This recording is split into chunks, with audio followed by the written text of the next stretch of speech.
That's right. It starts with an earthquake, bird, snakes, an airplane, team of shopping, not afraid.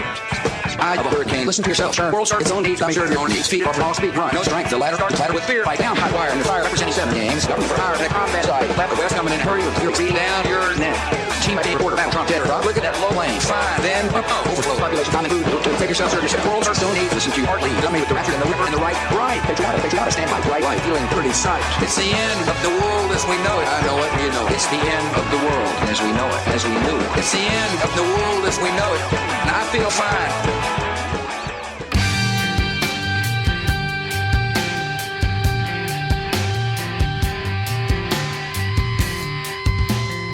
Grimerica.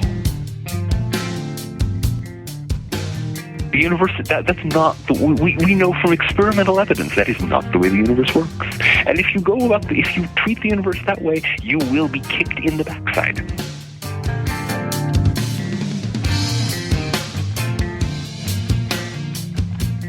Okay, guys, welcome back to the Grimerica show. We are going to be chatting the end of life as we know it with John Michael Greer a little bit later. But first, as always, Graham, I eat my spam with a nose flute Dunlop. How's it going, buddy? I had a feeling when you figured that one out, you might say something. I'm doing good, but I don't think that's a fair description of our episode with John Michael Greer about the ending of life as we know it. I mean, I guess you could say that, but I did. It's probably more about peak oil and our industrial age coming to an end. He said I was going to make my living fucking chopping old skyscrapers apart and trading the metal. That to me is the end of life as I know it. Yeah, you're going to stop building and start tearing down?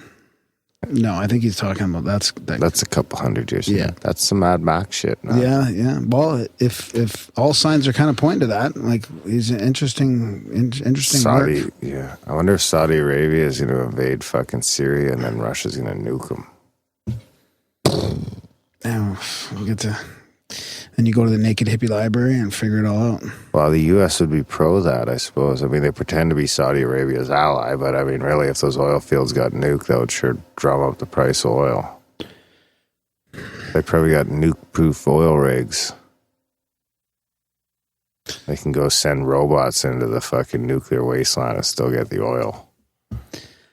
I'm attracted to those sustainable cities, like Jacques Fresco style stuff, zeitgeist. I'm trying to get Fresco on the show. Economy, love, a commune full of love. I've been talking to Roxanne Meadows about getting him on the show. It's tough. Yeah, well, he's 100. To schedule him because he's 100 next month. But we're working on it. Yeah. So in the next couple of weeks, we should hopefully get him. Yeah, that'd be cool. But who knows? Could. So, yeah, I mean... Once people do a little background on us, sometimes they break communication. Sometimes they increase communication as well. Sometimes, yeah.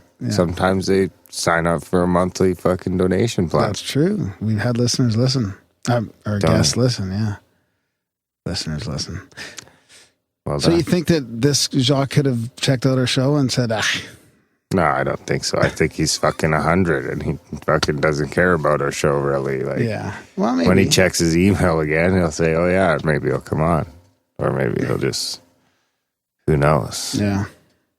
He's fucking 3 times my age. I don't know. I have no insight into how his mind works. Yeah, he's pretty bright still.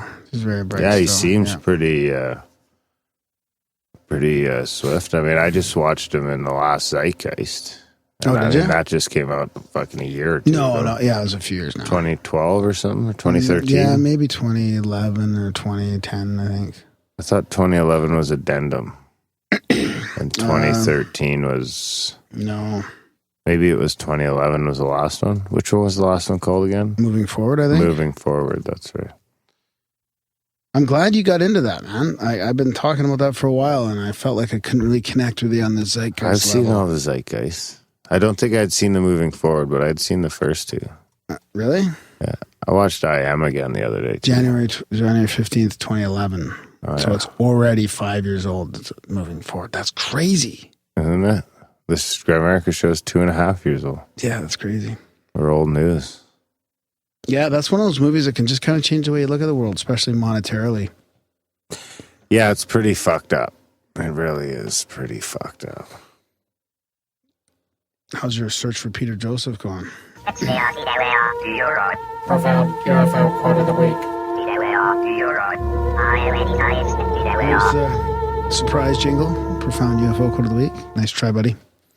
But I'm prepared. This is the quote. In 1950, I was attending a rather slow-moving broadcasting conference in Washington, D.C., and having some free time on my hands. I circulated around asking a few questions about flying saucers, which stirred up an hornet's nest. I found that the U.S. government had a highly classified project set up to study them, so I reasoned that with so much smoke, maybe I should look for the fire. That was Wilbert Smith, official director of the Canadian government's UFO investigation from 1950 to 1954. That's like the Fox Mulder of the Canadian government in the 50s. I haven't seen any more of the X-Files. I can't wait to talk to you about it, buddy. You got to watch the last one. I haven't watched the fourth one. I have Can you 3 finish it more to off watch. just so we can discuss it? It's pretty cool. Yeah, I'll get to it. Speaking of Jock Fresco and old guys and stuff and transhumanist things. No spoilers. The UK guys don't even have... I think they've only got the first 2 episodes. So the people in the UK are still anxiously awaiting the shitty 3rd episode. But I think we do have... I did see some Twitter talk about a possible UK Grimerica posse. Yeah, we got lots of support from the UK guys right now. Yeah, they've just been more and more pouring in. Got a couple t-shirts going to go out there. Yeah, so you guys should all fucking get together. I checked. It's not far. No place is far. I actually had a Twitter exchange where somebody from Australia... Did you see that? Somebody from Australia sent us their and I was coast going to coast. Test you on that. Why did you put the path from all the way across Canada down through the States? I just did it automatically. All I typed in a fucking Google was drive from fucking Tofino. Fuck you. I put in drive from Tofino to Gander.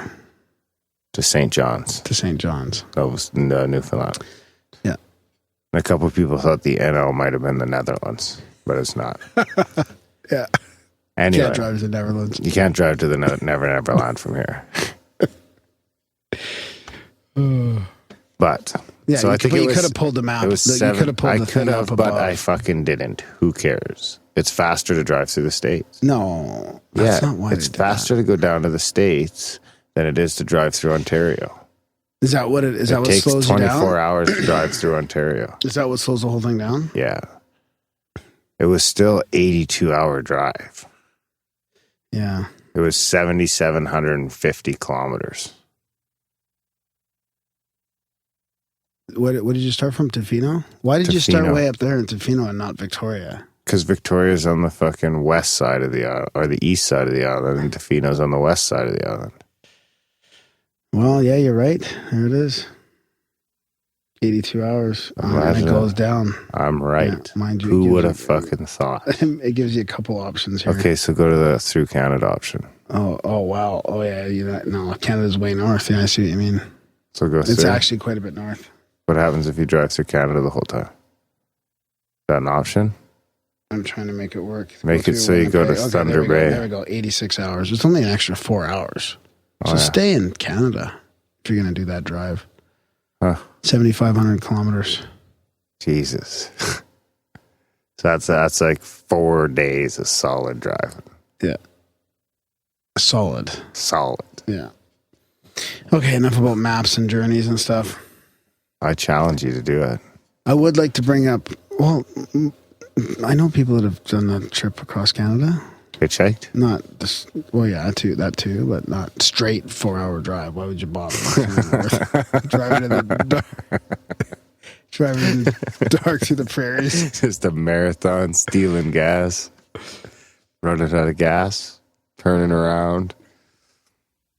So I've been saving Jason's synchro. Yeah, kind of synchro. Yeah.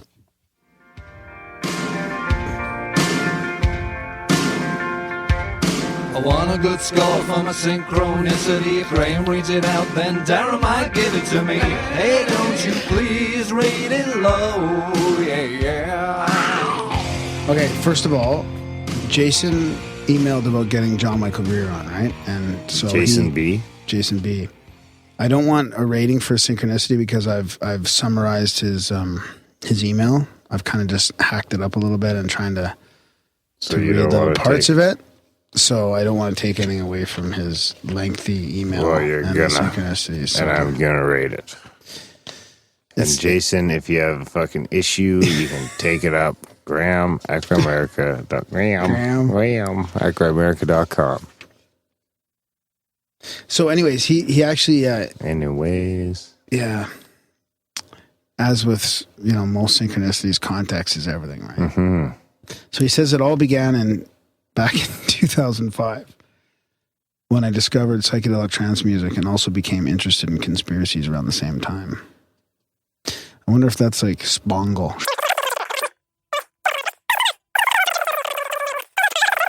So he was in Turkey for the Soul Clips Psi Festival.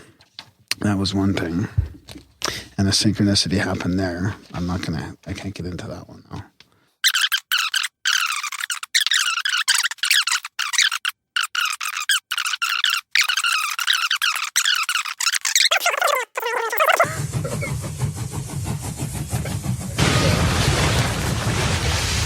I knew that jingle would come in handy. I'm going to have a tough time rating that one. I told you not to rate it. It's not one to be rateable. I can't even fucking comprehend what happened. I don't even... Let me give you this summary. After he left Rapa Nui, I have no idea what the fuck happened. Let me summarize, okay? He was going to Psytrance festivals, and he started seeing rainbows. He saw 3 rainbows at 3 Psytrance festivals. What happened after the And his cat died in the middle of... Not the star, not his star cat, but the rainbow cat died in the middle of the eclipse. Okay. Same time as the eclipse. And then you said moon. Well, the moon's part of the eclipse, right? Isn't it? Yeah. Yeah, it is. So you're just pointing that out? Huh.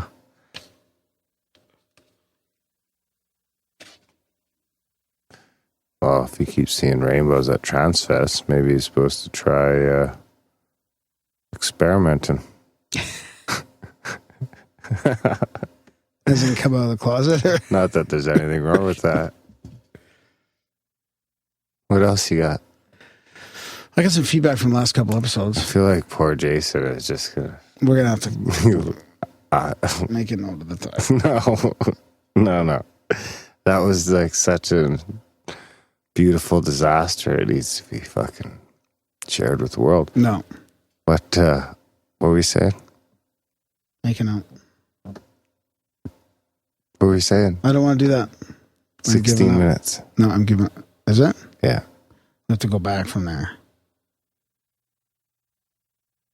Back to where? To the start of the story?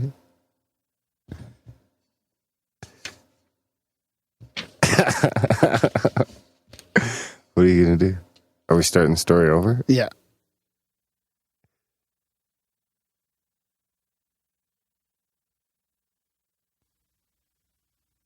So I wanted to say thanks to Jason B for helping us get John Michael Greer on. He started up this Druidry as well. Play the jingle. When do I play the jingle? Okay, play the jingle.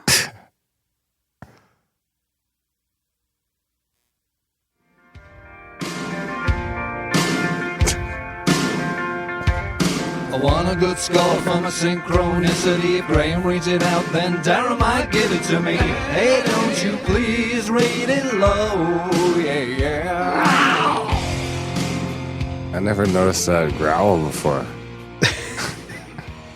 So I want to say thanks to Jason B for getting in touch with us and actually helping us get John Michael Greer on as well, or at least helping us as far as like pushing us towards doing it. No, it was he started up some Druidry practice as well in the UK, and he sent me a bunch of emails and some synchronicities here now. I tried to go over this and I messed it up pretty bad. So I'm just going to totally summarize this for everybody. And I don't want you to rate this because it's not fair because I'm totally summarizing his emails. But the gist of it is he ended up in a few different places, Turkey, Rapa Nui, which is Easter Island, Peru, and actually in Wales at Psytrance festivals. And he saw like 3 rainbows in interesting times. So it's kind of like a synchronicity of rainbows and Psytrance and sort of like, I guess you could say, awakening in a lot of ways. But I don't want to try to go through the email again. No, because you really fucking train wrecked it. I'm going to leave a couple seconds of it in. Just the train wreck part. No, I can't. The train wreck? Yeah. Okay. So anyways, thanks for the emails, Jason. I have a pretty crazy rainbow experience as well. I didn't cry over the double rainbow or anything like that, but I can see where he's coming from. He cried over the double rainbow? No, but you remember that viral double video rainbows with the guy? are his drum solos? Do you remember? No. That's a good quote. Is it? Yeah, I like that. So anyways, thanks, Jason. I don't want to get too much more into the details. Yeah. I appreciate the email and hope you liked it. I missed my joke. Hope you liked the I chat. had a funny joke. You really... You fucked me. What joke what do you mean? About the rainbows and Psytrance. I can't tell it again. Well, Darren thinks you should come out of the closet if you're seeing so many rainbows. Not that there's anything wrong with that. Jesus. You made it weird. All right. Next segment. I got some more feedback from our recent episodes. Do you want to hear about the owl or the ice? Ice spikes? Yeah. Ice spikes. So this is from Mark. He's like, synchronicity rating request. This Synchronicity? And every once in a while I feel like listeners might get sick of hearing other listeners' synchronicities, but I'm still getting them and I like them and we're still going to read them every once in a while. Yes. But we would like to hear trip reports and stuff like that as well. So even if like Jason wants to give us a trip report from, Rapa Nui. Anyways, I just listened to episode 157 and I'm requesting the following rating from Darren. I was drinking a few Virgin Cuba Libras at home last night while listening to the show. It just so happened that as I started the episode, I was loading my ice tray in the fridge. After listening to Ephraim describe the phenomenon of ice spikes, I went to check the freezer and I found 2 ice spikes. No. Yeah, I've never noticed them before. Huh. He says, boosters, directly related to the show, born and raised in Gander, Newfoundland, referenced at the 30-minute mark on the show in the intro of the same episode. Take a gander at you? Love the show. No, remember we had that whole discussion about Gander, right? I forget. That was the lookout, right? Where you could go up a gander? Yeah. Go up a gander there. He says, love the show, Mark in Ottawa. He says, P.S. Gander history for dummies.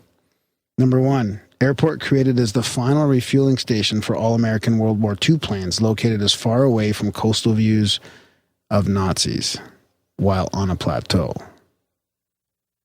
Number 2, after the war town created adjacent to the airport. After the war, town created adjacent to the airport. All streets named after pilots. The civic holiday strongly links to aviation celebration. Currently peaked at a population of 11,000. The town has a significant number of businesses to service outport communities that commute into the town, i.e., in the 80s, there were 39 bars and nightclubs and 42 car dealerships in a town of 11,000. Nice. It reminds me of the Irish town I stayed at. It was like pubs and bars all over the place. It's unbelievable. Yeah. What else? On 9/11, Operation Yellow Ribbon had 38 planes arrive and were hosted by schools, hotels, churches, and residents. Gander was one of the primary airports chosen for the following 2 reasons. It has a wider runway than most airports because it was built for the B-52 bombers. And second, its small population would reduce collateral damages if there was a bomb or further terrorist attacks, i.e., we were considered statistically expendable. That's right. You guys are fucking fodder. The gander goose is held at the lookout for tourist viewing pleasure. And you think that's where take a gander comes from. Yeah. Yeah. All right, buddy. There you have it. I like it. You like it? So it turns out we're not ostracizing Newfies either because he likes the show. Remember we said that the Newfies weren't. Oh, yeah, right. We're going to quit listening. Seems like every time we think we're pissing someone off, we're actually... Yeah, actually making getting them chuckle. feedback. Yeah. Maybe we should try pissing more people off then. Yeah, fuck it. So he wants a rating. And So he's we got should some have drove boosters to in there. Gander. Exactly. Yeah. How far of a drive is it to Gander? I can do a quick search. St. Wait, John to Gander to Calgary. I'm going to say...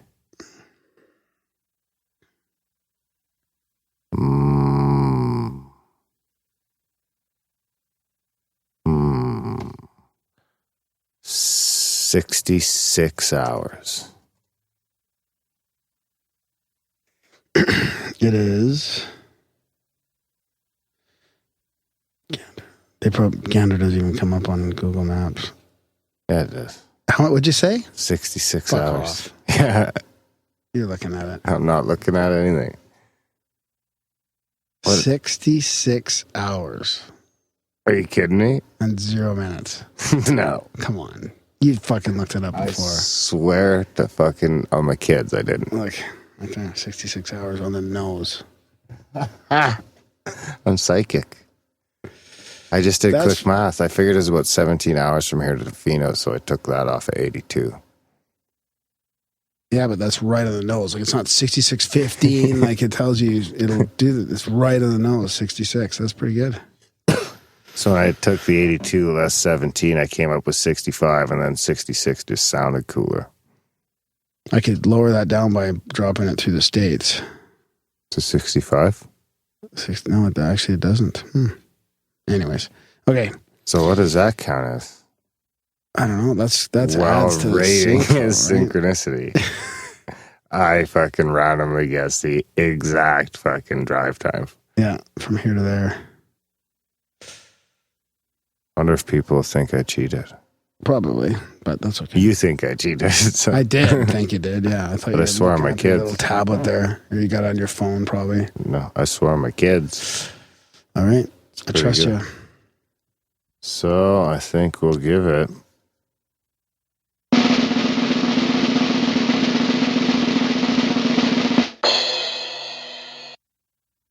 .42. Really? Yeah. Wow, that's up like right up there. It was not close to that until I hit the 66. I brought him from an 8.42 to a 9.42. All right. You're welcome. So another Let's thing. try some other drives. Okay, I got one here. Okay. I got one here. After the owl episode, still getting synchronicity of people like listening to the episode and then seeing owls. I mean, I know I it like could be the this. Volkswagen bug effect or whatever, but That's what it is. so this is from Randy, a fairly new listener. Give a shout out to Randy. Hope he's doing well. Hi, Randy. I was planning a trip to Calgary next weekend. There was a change in my work schedule that allowed me to come this weekend. I was excited to binge listen for the 17-hour trip back. I was Got listening. some magnets while you're in town. Yeah, give me a shout when you're in town. I'll give you some magnets and a couple shirts. I was listening to the Owl Synchros after the Cleland show. I stopped to take a beautiful pic of BC. I was at a rest stop. I put my recycling garbage away in the cans and then noticed Where do you drive here from? Tofino? no, I'm saying Tofino is exactly 17 hours away from Calgary. no, it's somewhere else in the northern BC. Tofino's actually on the island. Beautiful place. So he says, he's putting his recycling and garbage away in the cans and noticed the oil drain pan he had put in the box of the truck was full of water. I emptied it. Got back in to highway speed and the drain pan was blowing all over around the blocks. I pulled over at the next approach around the corner to make sure it wouldn't fly out, and as I put the pan under the back seat of my truck, I turned to see this 20 feet behind me. LOL. Anyways, I'm going to enjoy the long drive back and get my Grimerica fix. Love the show. Oh, and then he says, I want to meet up and grab a t-shirt when I'm home. Keep up the great work. So it was a picture of an owl statue on the back of a trailer. Right while he's listening to it. Let's see. Oh, nice. See, that's tough. It was a 2.5 hour long episode. Could have drove by fucking 50 owls. Well, that would have made it even crazier. What a. I don't know. It's when people don't see that would have made it a 9.42 instead of a 6. It's when people don't see the owls very often, and then they listen to something about owls and see them. Something's going on with owls, man. Something does seem to be going on with owls. I will give you that. Something's up. I want to do some more drive quizzes. Well, maybe you could just guess the town he's coming from, 17 hours away. Prince George. I was going to say the same thing. Okay. Was that right? I don't know. I can't remember.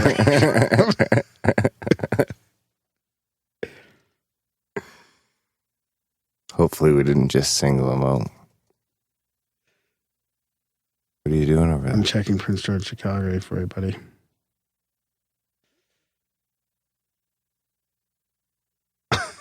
Wow. I don't even want to tell you.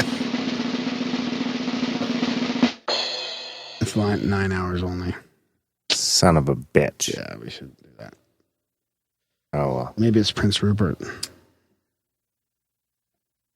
Maybe I'm at Fort St. John.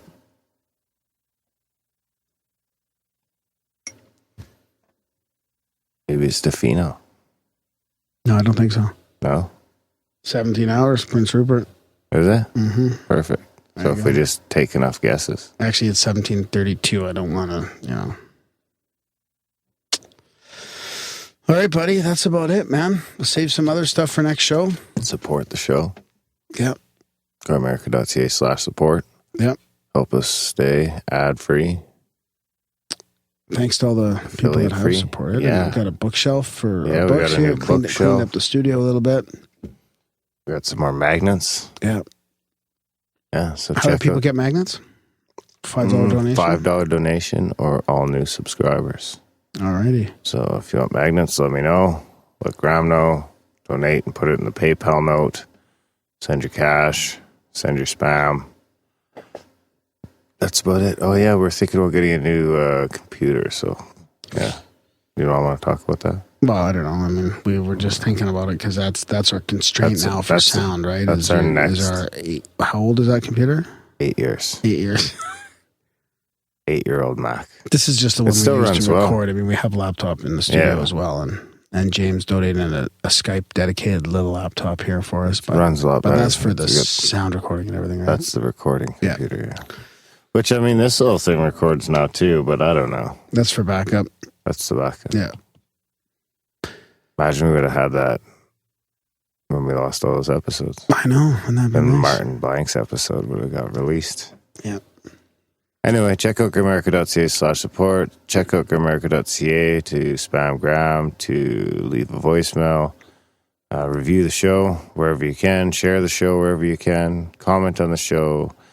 If you want to blog, let us know. Yeah, and keep us out of the advertisements. We don't want ads. We don't want Affiliates. portals We don't or want affiliates or paywalls. nothing. So it's just listener supported, strictly value for value. 158 episodes. Thank you, all everybody. free. Yeah, and for thanks for your support.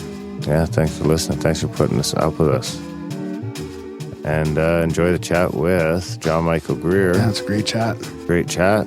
Yeah, A little depressing at times, but all in all, it's a fun one. yeah.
tonight we have on John Michael Greer, who's one of our listeners' favorites, and we tracked him down and we're having him on. I listened to a couple of his books. He's written like 30 books.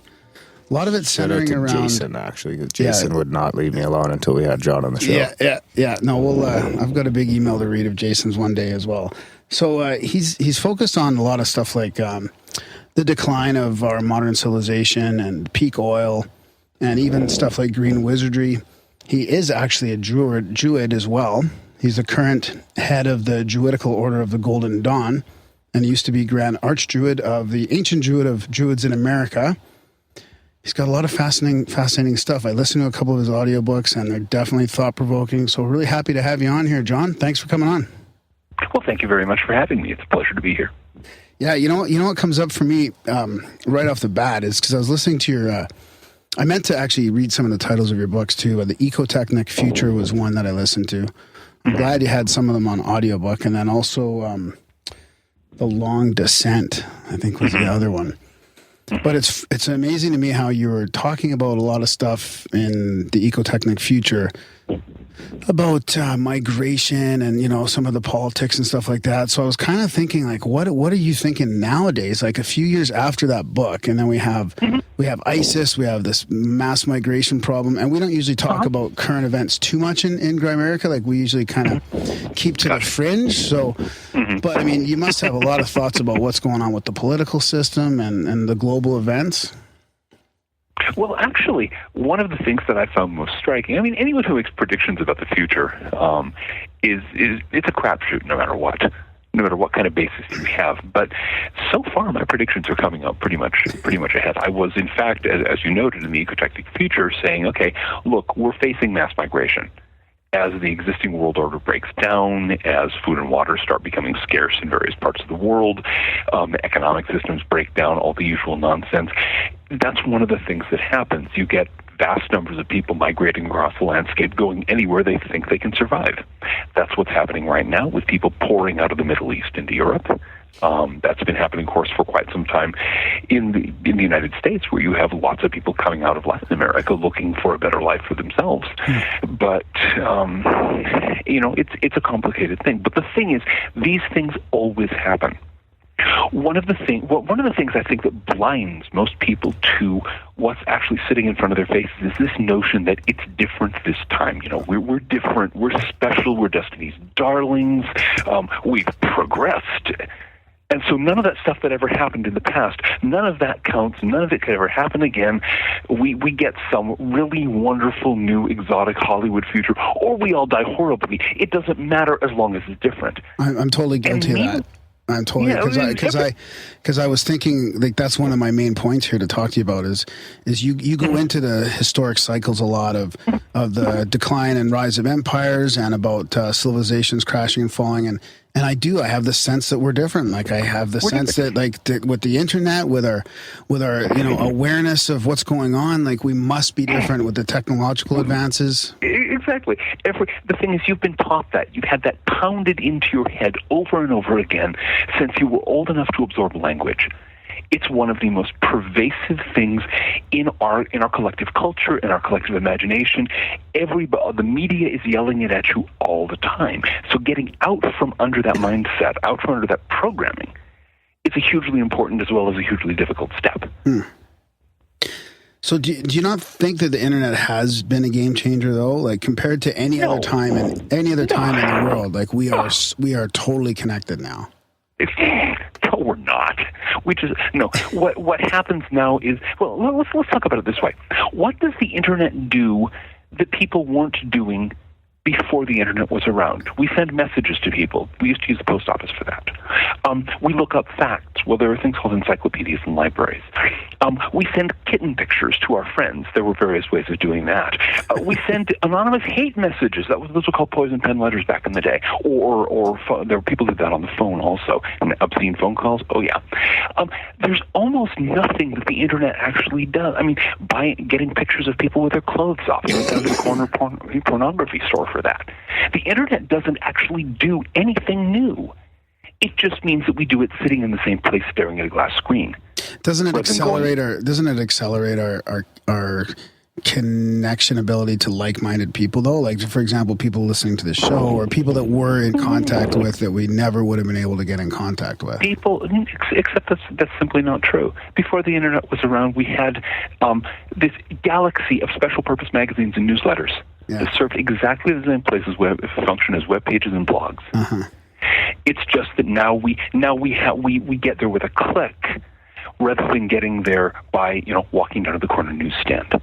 One of the things that I've been doing in the course of researching a very different project of mine is reading old issues of Weird Tales magazine, which is a very famous pulp magazine. It's where H.P. Lovecraft and Robert E. Howard and some of these old classic fantasy writers originally had their stories published. And in the back is the letters to the editor column, and it's exactly like the comments page on the blog. People are carrying on these lively conversations. They're getting in touch with each other. People who are interested in tentacled horrors from 3 weeks before the dawn of time are a specialized audience. So they all went out and bought Weird Tales every month. And that's how they stayed in touch. It was a little slower. That's the only difference. But the hype that surrounds the internet, that's its main product. The internet, as I said, the internet doesn't actually do much that's new, except that it generates a hype insisting that, it's completely new. Nothing like this has ever happened before. We're special. We're unique. We're connected. We're sitting, staring at screens, tapping buttons on a keyboard or wiggling a mouse around. That's what we're actually doing. That's what we're connected to, a mouse and a glass screen. And so, I use the internet. That's what's available. If there were still, if Weird Tales were still in print, if all the kinds of specialty magazines and newsletters were still out there, I'd be publishing there. Wouldn't make a bit of difference to me. Yeah, you do have quite a following on your blog, right? I mean, that's you have used. I mean, if I forgot to mention that in the intro too, you do like a weekly blog, and you've got a ton of people reading that. Yeah, I have a weekly blog called the Archdruid Report. If you Google the word Archdruid, here's that instant click thing, right? You'll get it on the first page. It gets about 250,000 readers a month. Wow. And which I still find completely bizarre because I don't advertise it. I don't really monetize it. It's not optimized for search engines or anything like that. It's just I've been publishing weekly commentaries since May of 2006. You're touching on some pretty hot topics, though, right? You're really digging into our cultural problems here with resources and especially all the peak oil stuff. I mean. Oh, yeah. Well, the thing is, that's one of the reasons that I'm so amazed that it has the following it does, because most people don't want to hear about that. Most people want to hear about, how we're all going to have driverless cars and jetpacks, and we're going to commute by helicopter, or, all this kind of nonsense, helium from the moon. The most preposterous, the sort of thing that would have been rejected by the editors of Weird Tales with a rubber stamp saying, this is completely preposterous, come on. Tentacled horrors we can handle, but, perpetual progress zooming off, producing an endless hacker culture into eternity, come on. So, but for some reason, it's picked up a following, and how did you first get into this? Is this like you're talking about the magazine there from back in the day? Has this been a lifelong passion? Like, when did you first kind of figure out it was all like a gimmick? Like, I kind of liken it to when you first realize that there's, like Rogan talks about all the time, when you first realize that there's not really any adults. Like when you're a kid, you always assume you're just going to grow up and one day you're going to be like, bam, and you're going to have it all figured out. But it's really just a bunch of fucking kids running around that grew up. Exactly. You just realize that they're just larger and hairier. They are not any smarter than you are. Exactly. In my case, it was kind of complex. Partly it was growing up in the 70s. I was born in 1962. So graduated from high school in 1980. And growing up in the 70s, back then you could talk about the limits to growth. People did. People talked about the various problems that society was facing, the limitations of resources, limitations to how much pollution the planet could take. That was stuff you see. People didn't run away from it in those days. Then came, of course, the Reagan counter-revolution. It's wording in America. Have you ever noticed, I don't know if either of you recall an old Saturday morning cartoon which had Lippy the lion and Hardy Har Har, who was a perpetually dyspeptic, depressed hyena. Yeah. Okay. You remember those? Ronald Reagan, to me, always sounded exactly like Lippy the Lion. Oh, there's no problem, Hardy har, let's just go charge ahead and invade Nicaragua. You know, that kind of stuff. And then George Bush Sr. had this very Hardy har, I don't know, Ronnie, that doesn't sound like a good thing. It was really... But I digress. But so... we had the Reagan counter-revolution, and most people at that time in America and elsewhere chucked their ethics. That kind of reminds me of Rocky and Bullwinkle. Yeah, that would there's be like the there. Canadian equivalent. Something like that. But people, a lot of people who've been trying to nerve themselves up to dealing with actually facing up to the limits to growth, accepting a steady state economy, less energy, less funky toys, basically sold out the future. And we're still dealing with the consequences. I was one of the people who didn't. Now, I don't know if that just says that I was slower on the uptake than anyone else. But I was involved in appropriate technology. I was involved in ecology and all this kind of stuff. And I stuck with it at a time when most people didn't. And at that time, I was also getting very interested in history. And it was, let's see, it was really toward the end of the 1980s that my studies of history, I finally started getting the sense, hold it, there are repeating patterns here. This is not the sort of straight line march from the caves to the stars that Carl Sagan et al. Likes to portray. This is a cycle. And of course, then I found, being somewhat slow on the uptake, it took me that long to actually start looking for the major writers about historical cycles, Arnold Toynbee, Oswald Spengler, Giambattista Civico, originally back in the 17th century, who pointed out that civilizations have a life cycle. You know, they're born, they go through their childhood, they go through adolescence, they get into trouble, they do as much growing up as they're going to do, and then they gradually get senile, and then they get old and die. And it's a predictable cycle. It follows these normal stages. You can track it point by point. And once you start looking at things that way, and you start looking at where we are as a civilization and what kind of steps we've gone through and what we can expect from here on in, it's pretty clear that we're not looking at that grandiose onward march of progress forever. We are in a lot of trouble. And it's self-induced trouble. We've made the problems that are currently threatening to swallow up Western industrial civilization. And so, once you recognize that, once you see that, oh, that's right, the Romans were here and they fell, and the Egyptians were here and they fell, and the Babylonians and the Mayans, and we can keep on going for some time now. This is familiar stuff. Even though now it's multinational corporations other than governments for the main part. Like I know that you focus on, U.S. in politics in a lot of your books and the U.S. culture, but do you see it spanning more of a connected sort of multinational corporate elite that are sort of leading us down this path? The thing is that's also very common. In the last part of the Roman Republic, for example, the political institutions of the Republic were basically puppets of a class of very, very rich people. Okay, it's normal. That's the problem with democracy, I think, right? Yeah, Oswald Spengler talks about that. Democracy always turns into a shell around plutocracy. And then what happens is you start getting demagogues, you start getting charismatic leaders who rally the people around them, use that force to overthrow the plutocrats and impose a dictatorship. You can call that person Augustus Caesar. You can call that person, well, we could go into some recent names, but Spengler argued, he was writing in 1918, he argued that Europe and the Western world generally were on the brink of the age of charismatic dictators who would fight the plutocrats and lose, and fight the plutocrats and lose, and fight the plutocrats and lose, and win. And of course, while he was writing this, there was a young World War I vet named Adolf Hitler, not that far from where he was living, who was starting that process underway. Yeah. Exactly who will be? I mean, we've been through a couple rounds now. Exactly who will lead the next round of charismatic whatchamacallits? It's a good question. I've heard people suggest Donald Trump as a possible name. Yeah, I was just going to certainly, mention yeah, certainly he's tapping into the thing that the plutocrats can't deal with, which is the fact that their behavior is screwing over most people. Yeah.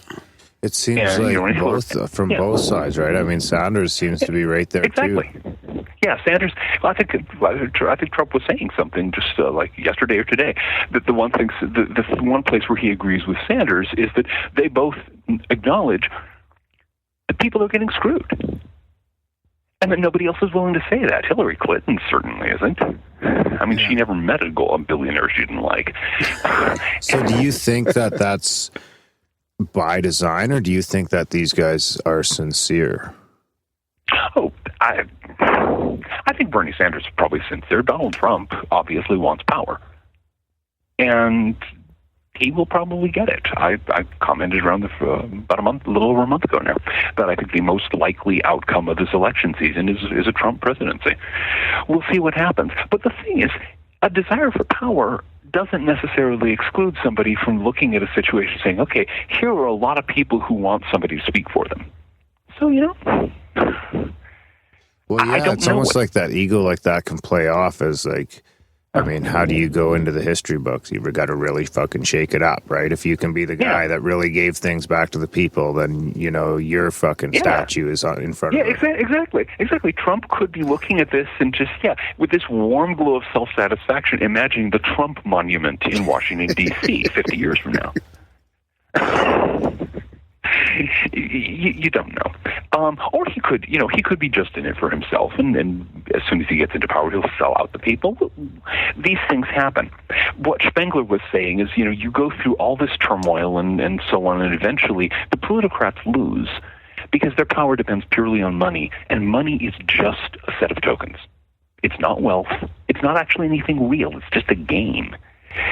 And so, but the plutocrats become so caught up in a particular system of financial exploitation that system can be undercut. Their wealth and power collapse. Imagine, for example, what would happen with America's current, top end elite if some dictator were to take power in the United States and nationalize the banking system. Yeah, they'd be toast. Yeah. All their power would go away in the moment that pen was signed, gone.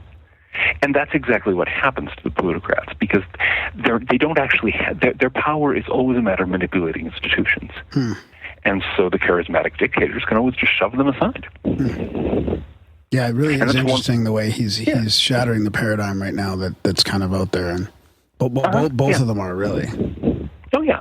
And the thing is, again, this is the way it always happens. Familiarize yourself with history. There are not that many surprises. So getting back to the 70s a little bit there, where you're talking about how you grew up and you guys were talking about the limits of growth and all these things. So when did it actually change, and what drew us as a society away from talking about that? I mean, I know obviously the corporations and the media had a big part of it, but is there anything specific you can think of that turned the tide? Or really? It's complicated, but if I had to put a specific moment, I'd say the election of Ronald Reagan in 1980. Because the thing that most people don't remember is that until the Reagan administration, the Republicans had as good a record in environmental issues as the Democrats, in some ways a better one. The Nixon administration signed the Clean Air Act and the Endangered Species Act, and the Nixon administration actually pushed for those. Theodore Roosevelt, who was another Republican president, founded the National Park System. But what happened, now Reagan himself was a washed-up old movie actor. That's all he was. But the group of people that used him looked at this and said, I bet that the American, if we tell the American people, no, you don't have to do the austerity thing, we don't have to draw back, we don't have to sacrifice today to give our children better lives in the future. No, it's morning in America. We can have everything we want. Greed is good. Party hardy, baby. That they'd fall for it, and that's basically what they did. And I don't think the American people had to fall for it. It has happened in the past, tolerably often, that people in various countries faced with that kind of challenge have risen to the challenge, have said, no, we're going to do what's right even though it hurts. I think Britain's a good example of that, right? Excuse me? Is Britain a good example of that? Yeah. You think of in the Second World War. Or, I mean, there are hundreds of examples in history. America, when after Pearl Harbor, Americans accepted stringent rationing of food, of energy, of gasoline. There were no new cars and no new appliances made in the United States till after the war was over. And people just accepted that because, of course, we've got to defend ourselves. We've got to defend freedom from the Nazis. And people do that kind of thing all the time, but we didn't in the 1980s. We crumpled. And that moral collapse remains. I watch people, especially people who were around at that time, people who sold out, or people who kind of temporized and bargained and said, well, I'm gonna accept the corporate job and I'm gonna get that big car and I'm gonna buy into the whole thing, but I'm gonna donate a little money to the Friends of the Earth. But if you poke them on that issue, you get all kinds of excuses. Well, we couldn't have done anything else. There was no way we could have gone ahead. And that's why I think it was possible. That's why I think we could have risen to that challenge, because it is still a sore issue even today. And if you poke that issue, it's something that I poke regularly on the Archdruid Report, people will get acutely uncomfortable. Some of them will start screaming at you because... seriously, a lot of people who are around then, a lot of the boomers and so on, they know that they sold their grandchildren's future for the sake of, 20 years of high living. It's hard to blame them in some ways. We're brainwashed, and we still are getting brainwashed by the mainstream media. Yeah. I mean, really, if you pay attention to the news and all the ads, it's pretty disgusting. But the thing is, there's a feedback loop there. Have you noticed... The corporations will come out, for example, with big, hot new products which are heavily advertised, and they bomb. Sometimes they come out with products. Yeah, exactly. Somebody sinks how many millions of dollars into a movie, and people go, meh. Because there's this kind of feedback loop between the masses and the media. The media feeds the masses what it wants the masses to take, but the masses have a choice in the matter, and it doesn't always work. So what happens is, on the one hand, the media is trying to make the masses behave, but on the other hand, the media has to adapt to what the masses are willing to want. Back in think of the pop culture shifts right around the 1980s. We went from John Boy Walton and John Denver. Do you remember those? The big round granny glasses and dogs with bandanas tied and very, the sort of fresh-faced innocence, back to the landy kind of thing. And all of a sudden it's Madonna and Gordon Gekko and greed is good. Wham! That's another way you can watch the shift in consciousness at that time, the moral collapse of the United States. Most people in the United States just deciding, okay, we're going to sell out. We're going to convince ourselves that greed is good. Screw the environment. Screw the underprivileged. I've got mine, Jack. And repeating that to themselves and patronizing the movies and everything else that fed that, because that allowed them to ignore the face that was looking out at the mirror. And there was some financial and banking changes as well that contributed to that, right? I know in Canada in the 70s, we got away from our own money and started borrowing from the bank. I mean, I know, America has a longer history from that, but wasn't there some of the acts that were destroyed during, I don't know, was it Clinton's presidency or whatever, where they kind of get, I mean, I'm sure that kind of accelerated the whole problem. Very much so. Very much so. Yeah, Clinton. We had a law in the United States, the Glass-Steagall Act, which basically was an ironclad wall between investment banking and consumer banking. So the banks that provided, banking, checking accounts and savings accounts to consumers could not take that money and play and gamble within the stock market. It was a good law. It was a law that was put in place in the Great Depression as a result of what happened in the run-up to the Great 29 crash.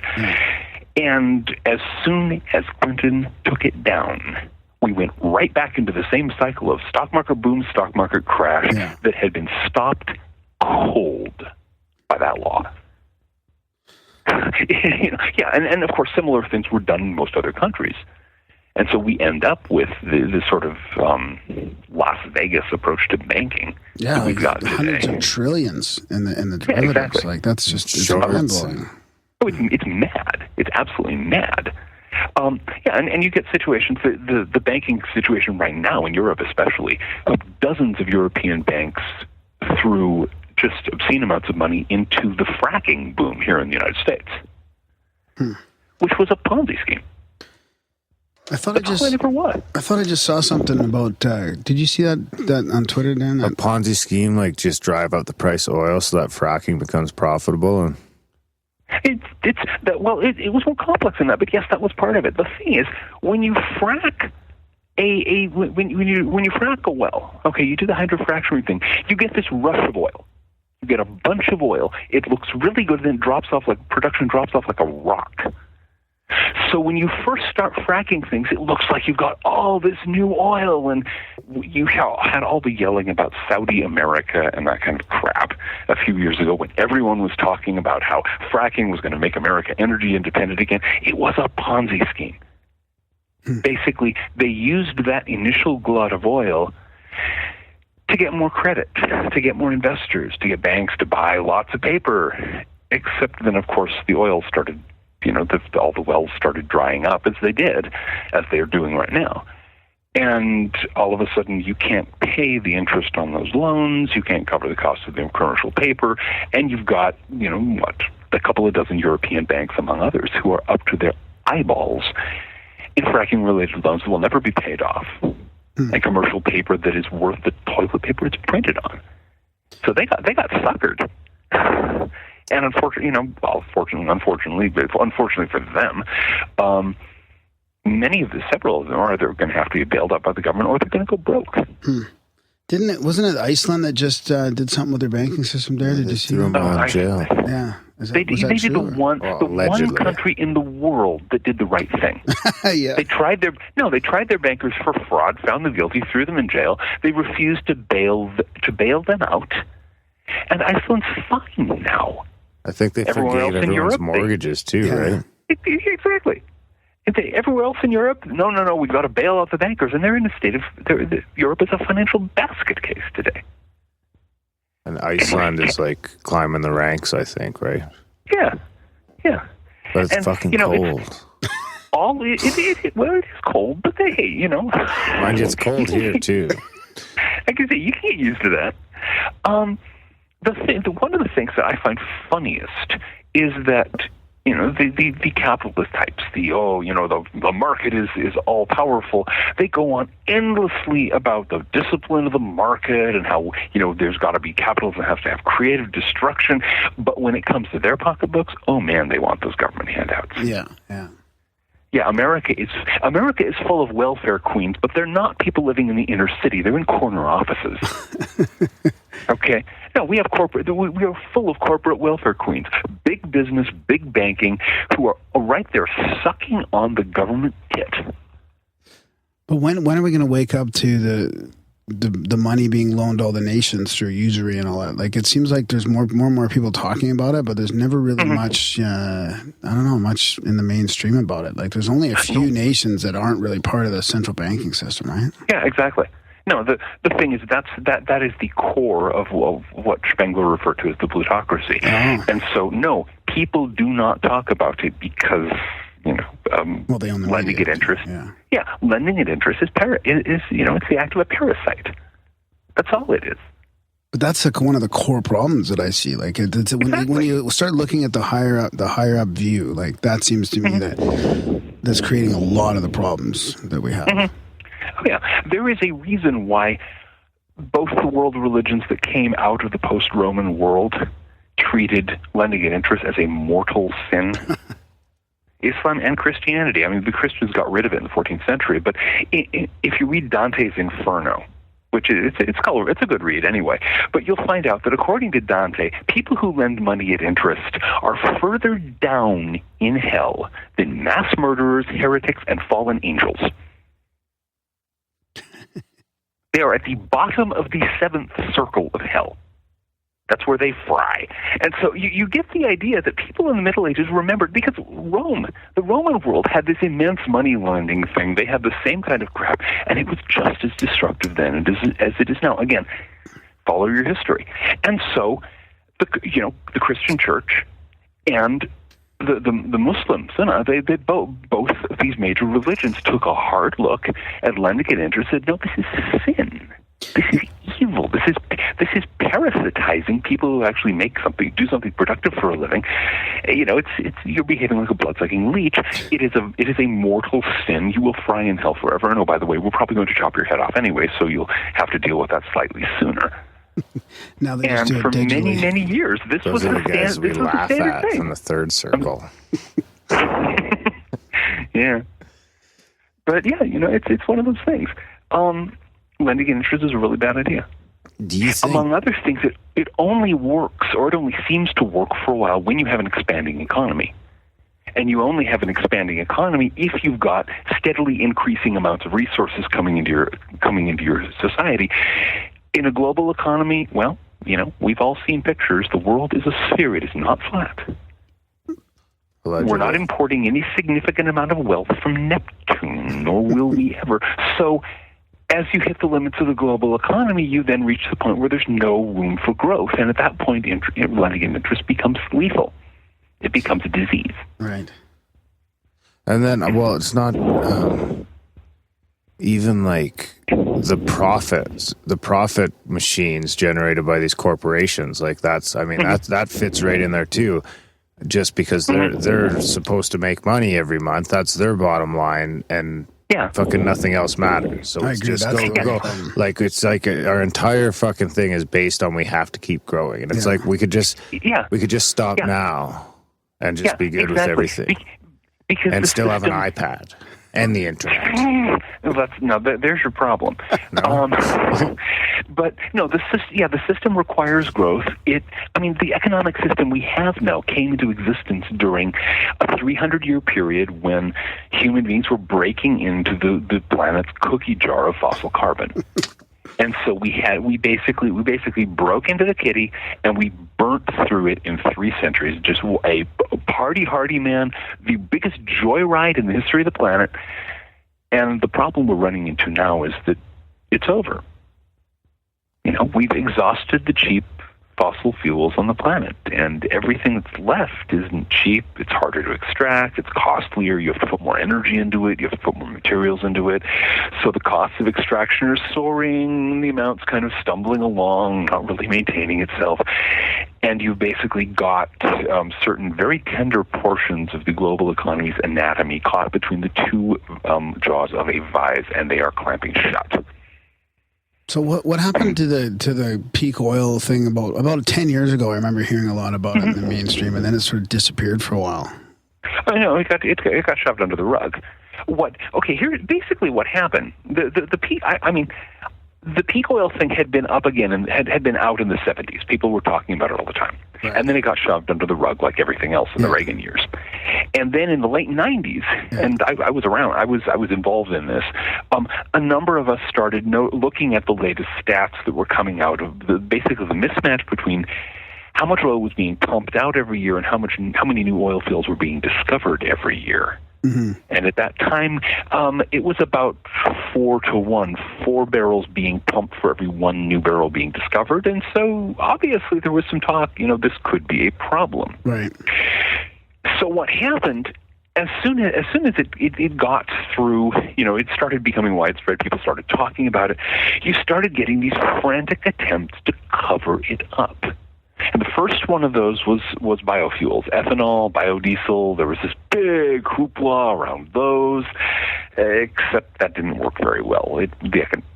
The economics were really bad. Most biofuels companies could never make a profit, and so they crashed and burned. And then we had another round of peak oil talk, and it got into the media. And then it was fracking. Oh no, fracking is we're going to Saudi America. We're going to have all the oil we want. Blah blah blah. Now that's blowing up. What about ethanol though? Because it hasn't. Yeah. I thought I just was watching a documentary the other day that Brazil has successfully almost switched over. I think it's over 50% or something like that. Brazil can do that because Brazil produces a very large percentage of the sugar in the world, and what they do is they take the waste sugar cane and they ferment it. Yeah, that's right. That's exactly how they're doing it. Now, could we do that with something like corn instead of putting it in fucking everything else? No, that's being done. Let me. What's going on here with Brazil is a special situation because the Brazilians are also selling the sugar. So, and the cost of the price they get, the income they get from the sugar actually pays for the cost of growing the thing. So it's basically they're taking a free waste product and turning it into ethanol. And yeah, that's economically viable. Now, in terms of corn, first of all, you get a lot less alcohol out of the corn. Now, you can do it. I mean, I live in the north central Appalachians, and I can tell you for a fact there are people that I know who make their own moonshine liquor out of corn, and it's very potent stuff. You can make it at a small level and get good results. But corn has a lot, alcohol you ferment sugars into alcohol, right?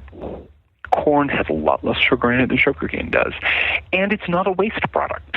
You actually have to grow the stuff. And what comes out the other end, other than the ethanol, you can feed some of it to hogs, but that's about it. It's not worth that much. But there's another problem, which with corn, which is that if you grow your corn in the ordinary North American fashion with the combines and the pesticides and all this kind of stuff, and you process it in the usual industrial manner to make it into ethanol, you have to put more energy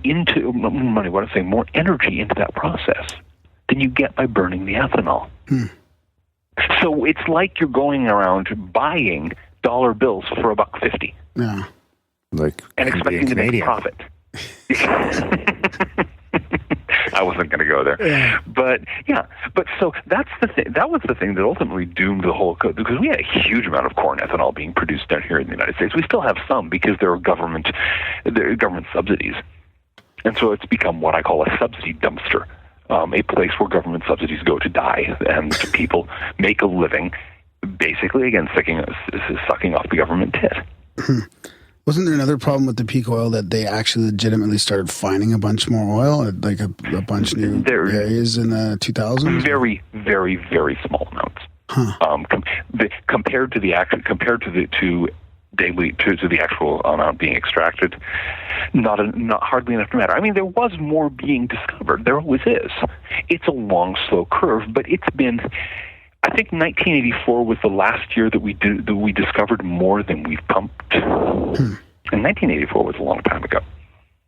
I was only 3. Yeah, you see. So for your entire life, since you were 3 years old, every year more oil has been pumped out of the ground than people have been. Than there has been in new oil fields that have been discovered. 1984. And so. Excuse me? That's probably the last time I talked to a druid when I was campaigning in my Dungeons and Dragon days. Well, there we go. I was waiting to say that one. That's the joke you're talking about? I played D&D also. Actually, I played D&D when it was still the original staple-bound half-size folded booklets. Oh, yeah, that's great. Yeah. I never got into it. I got one time, I didn't know what I was getting into. I forget, my one was like, yeah, you got to come up playing Dungeons and Dragons. And I was like, cool, sounds all right. I never tried that. And then once they got going, I was just like, no, too much imagination and role playing. No, I was really into it. And yes, I played characters who were druids, among other things. Yeah, but that was later when we got into AD and in the advanced D&D, and they actually had. I mean, originally you were a fighter, a cleric, a magic user, or a thief. Take your pick. Yeah, exactly. And then it was really exciting. There's no cards or anything. No, when we got druids and things like that. Yeah. No, it's all role playing and imagination and stuff. Writing stuff down, That's what those dice are for that Dave and gave us. The rattle of the rattle of D6s. Oh boy, wandering monsters, watch out. So what about hemp? Or do you think is there any chance that we'll cross some sort of energy? It seems like free energy is out there. It seems like if it's not out there already, it definitely seems like it's possible. It seems like physics allows it. We just are too stupid to figure it out. No, physics doesn't allow. This is one of the funniest things about modern thinking. Okay, nobody's willing to grapple with the fact that there are limits. That there are real, definite, solid limits. It's not just that mommy's being unkind to us or something. It's that there's only so much of any given thing in the world. Physics does not allow free energy. There are things called the laws of thermodynamics, which are the absolute gold standard of physics. They're the one set of laws that nobody has been able to come up with any way of challenging because, they work. And the laws of thermodynamics say you can't get energy from nowhere. There's only so much. And anytime you use energy, you lose some of it into entropy. Okay? And we want free energy. Oh, do we want free energy? People will go on endlessly coming up with reasons why we can have free energy. We can't. Okay. Well, yeah, when you hear all the stories about the the labs being suppressed and Tesla's papers being taken, and I mean I know there's all kinds of maybe it doesn't have to be free energy. It just has to be really, really efficient energy. Yeah, well, and again, people. I see that as people desperately wanting to believe that Santa Claus is going to leave them, millions of ergs of free energy under the Christmas tree. It's a kind of great pumpkin logic. If we can switch holidays here, Linus is always out there waiting for the great pumpkin to show up, and the great pumpkin never shows up. But we've got to have faith that sooner or later screw the great pumpkin. It's not going to happen. People have been pursuing the free energy thing with might and main for how many years now? The oldest example I know of is I think 9th century in India. Somebody came up with one with the standard gimmicks. They don't work. And it's just, it would, well, I don't know if it would be nice if there was free energy. Frankly, I think a lot of times we use energy to avoid, paying attention, to avoid dealing with ourselves, to avoid dealing with other human beings. Maybe we'd actually be a lot better off with less energy. But I know you can't say that. No, I mean it's kind of one of the themes in your books. It's like you tend to, or I got the feeling that you're putting you're putting a lot of this back on us, right? Which is fine to a certain extent. But I got to admit, I feel like a victim from whatever culture we're living in. I usually take responsibility for my feelings and my actions and stuff like that. But you've been screwed. But you have been screwed, okay? Yeah. And okay, I feel like it's up to the elites to fucking change this. How can we make a difference, really? They're not going to. That's the thing. The problem is, this is the thing. First of all, life does not have to be fair, okay? This is not a Hollywood movie. It does not have to have a satisfying conclusion where our heroes go riding off into the sunset, leaving the bad guys as smoking remnants in a pit of slime or something like that. The world does not have to be fair. Secondly, if you were not, the generations that came of age after the Reagan years, after the moral collapse of our society, after everyone chickened out and backed away from the brink and said, no, I guess we're just going to party hardy and let the future take care of itself. Yeah, those generations have been screwed. And it's not something that can be reversed. It's simply one of those historical tragedies. These things happen. Sometimes you get an opportunity for people to make the right choice and they make the wrong one instead.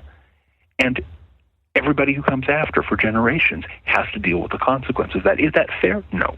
Does it happen? Sorry. Yeah. And that's where we are.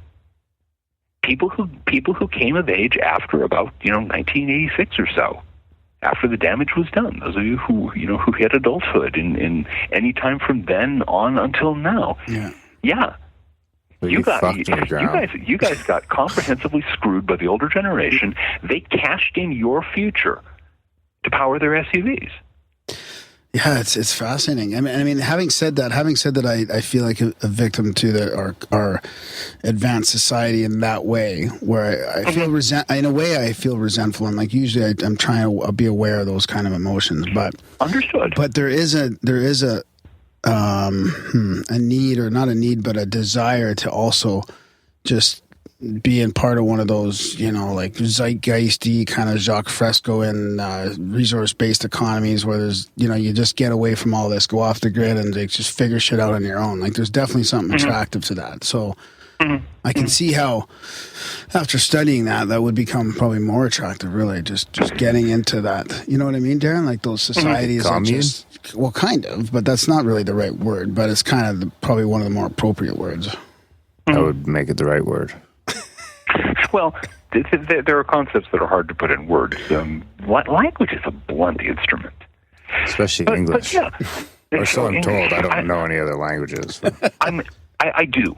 I make my living off the English language. That doesn't mean I like it. It is a mess. It really is a mess. But yeah, the thing is, when I suppose in a way it's like growing up. It's what it must have been like to grow up in Germany in the 1950s and 1960s. You weren't responsible for Nazism or the Holocaust, but everybody, all the older people around you were. And that imposes a very complex. You're in a very complex historical situation. It's one that has happened many times in the past, but that doesn't make it any easier for you. And so you've got the feelings of resentment. You're looking at, okay, what are my options? What can I do given the world the world surrounding the situation the history has handed me? And ultimately, that's what all of us do. We face the world. Those of us who were there at the time, who were trying to do the wind turbines and the conservation. I got my master conserver certificate in 1984. It was a program to train people to do high intensity conservation and to do it on a volunteer basis so that they could help their neighbors and this kind of stuff. And I still have my certificate. And there were a lot of things like that all got swept under the rug or hauled out with the trash. And it's kind of painful to look back on that, all the high hopes and all the possibilities that were there at that time, and to know that because when it came down to crunch time, people chickened out. Well, enough people chickened out that the momentum went away, and everyone went, "Hey, get me my SUV, get me my 401k. I've got mine, Jack. Who cares about the future?" So how does it in your eyes? How does it sort of unfold? Like where does it go from where we are today to only being able to gas up on even days to there's a bunch of people squatting on the 49th floor of the Petrocan Tower downtown around a bonfire? It's okay. Basically, first, what we have now is the situation that, again, a lot of scientists were predicting in the 70s, where the costs of running the economy, running the industrial economy, are rising faster than the industrial economy can grow. So you have this sort of steady squeeze going on effective output. And by that output, that means the whole range of goods and services that people use. So more and more people are being shoved out. Here in the U.S., the number of people who are permanently unemployed has hit an all-time record. This year, it hit another one last year, and so on. More and more people are being shoved out of the ranks of employment. They're being shoved out of society. There are tent cities surrounding many American towns these days, where people who they don't have the money for rent. They live in tents. They get by however they can. I know people, and I know of rather more people who have literally dropped out. They're living off the grid. They're not paying rent. They're living in various sort of wherever they can find, arranging for shelter, doing what work they can to get enough money to keep fed, this kind of thing. And so instead of being the kind of you only get gas on even number days or what have you, what's happening is that the economy is narrowing, and so fewer and fewer people can afford gas at all. That's how it's being done, rationing by price. So what I expect to have happen, just sort of the broad pattern, and I'll get into the variations on that because there are also some variations. The broad pattern is that the circle of people who are still part of an advanced industrial society is getting smaller every year. And the number of people who are living in a de-industrial society, who are living, quote, on the fringes, off the grid, under the radar, that number is going up and up and up. And eventually it will reach the point where the the number of people who are still part of, quote, industrial society is too small to maintain the industrial society, and what's left of it will fall to bits. Now, that's a sort of smooth arc. What makes that complex is that, and again, this is history, this plays out in the form of a series of cyclic crises. Okay? You get economic crises. You get political and military crises. You get social crises. You just one lurch after another. Sort of imagine you've got this sort of gradual line heading off into the future I've described, and then imagine the curve going whoppity, whoppity, whoppity up and down around it, making it difficult to trace the actual line. Mm-hmm. Okay, that's the way history actually plays out.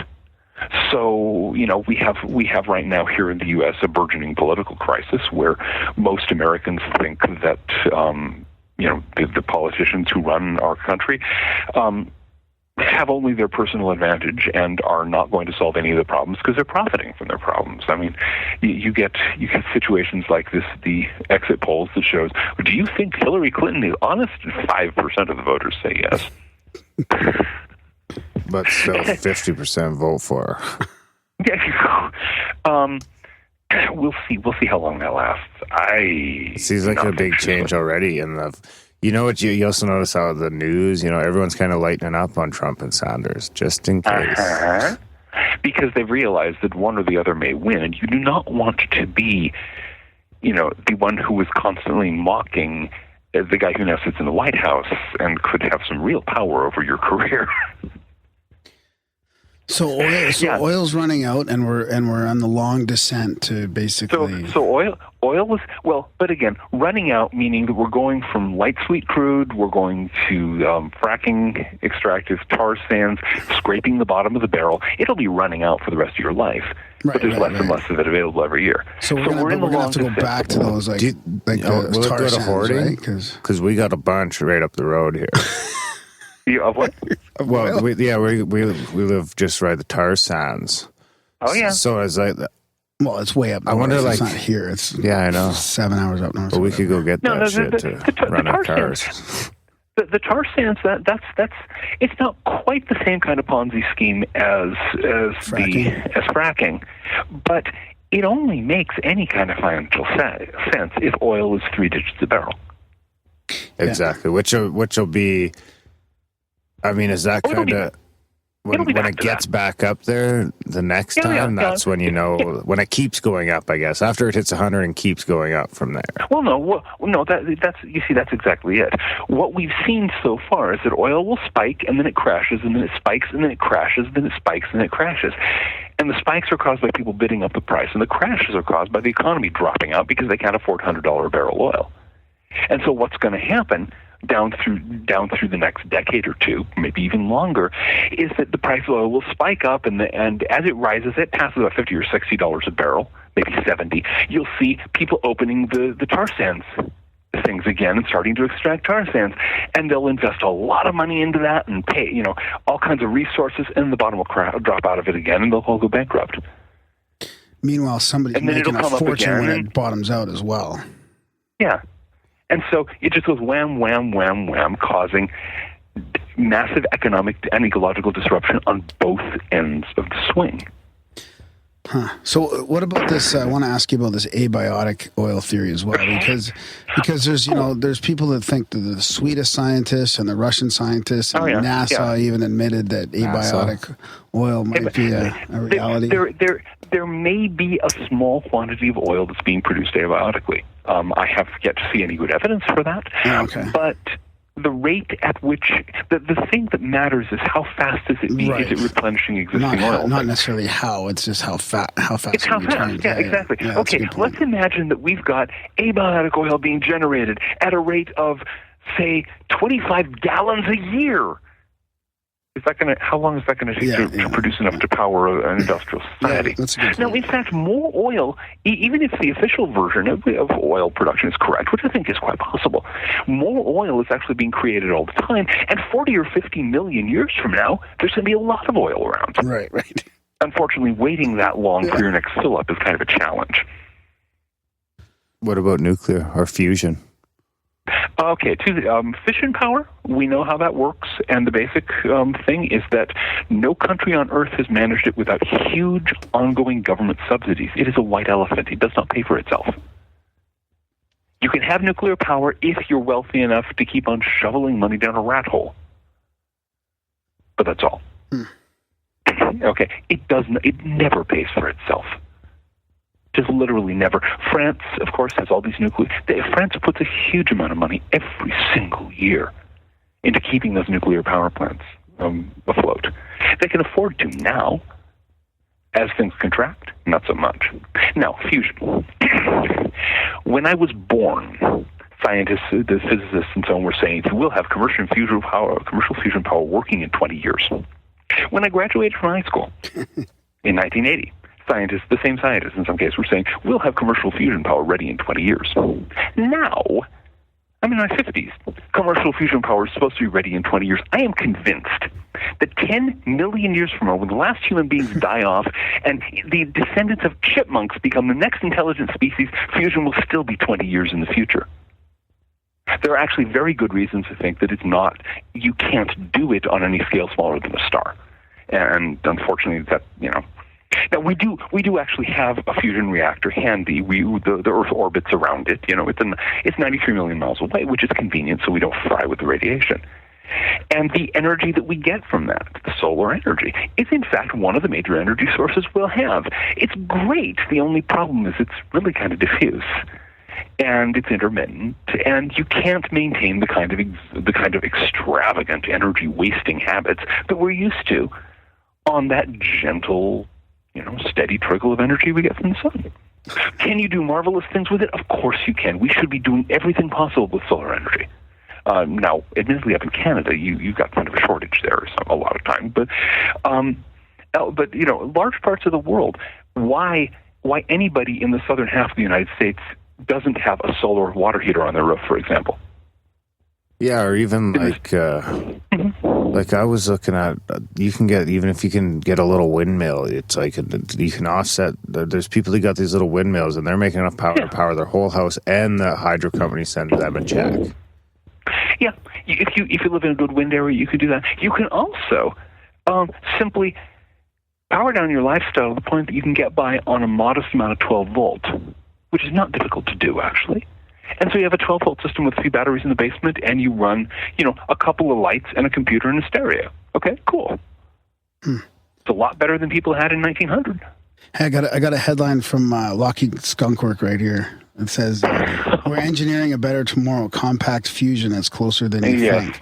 It's no secret that our Skunkworks team, that's a patented name, often finds itself on the cutting edge of technology as they work to develop a source of infinite energy.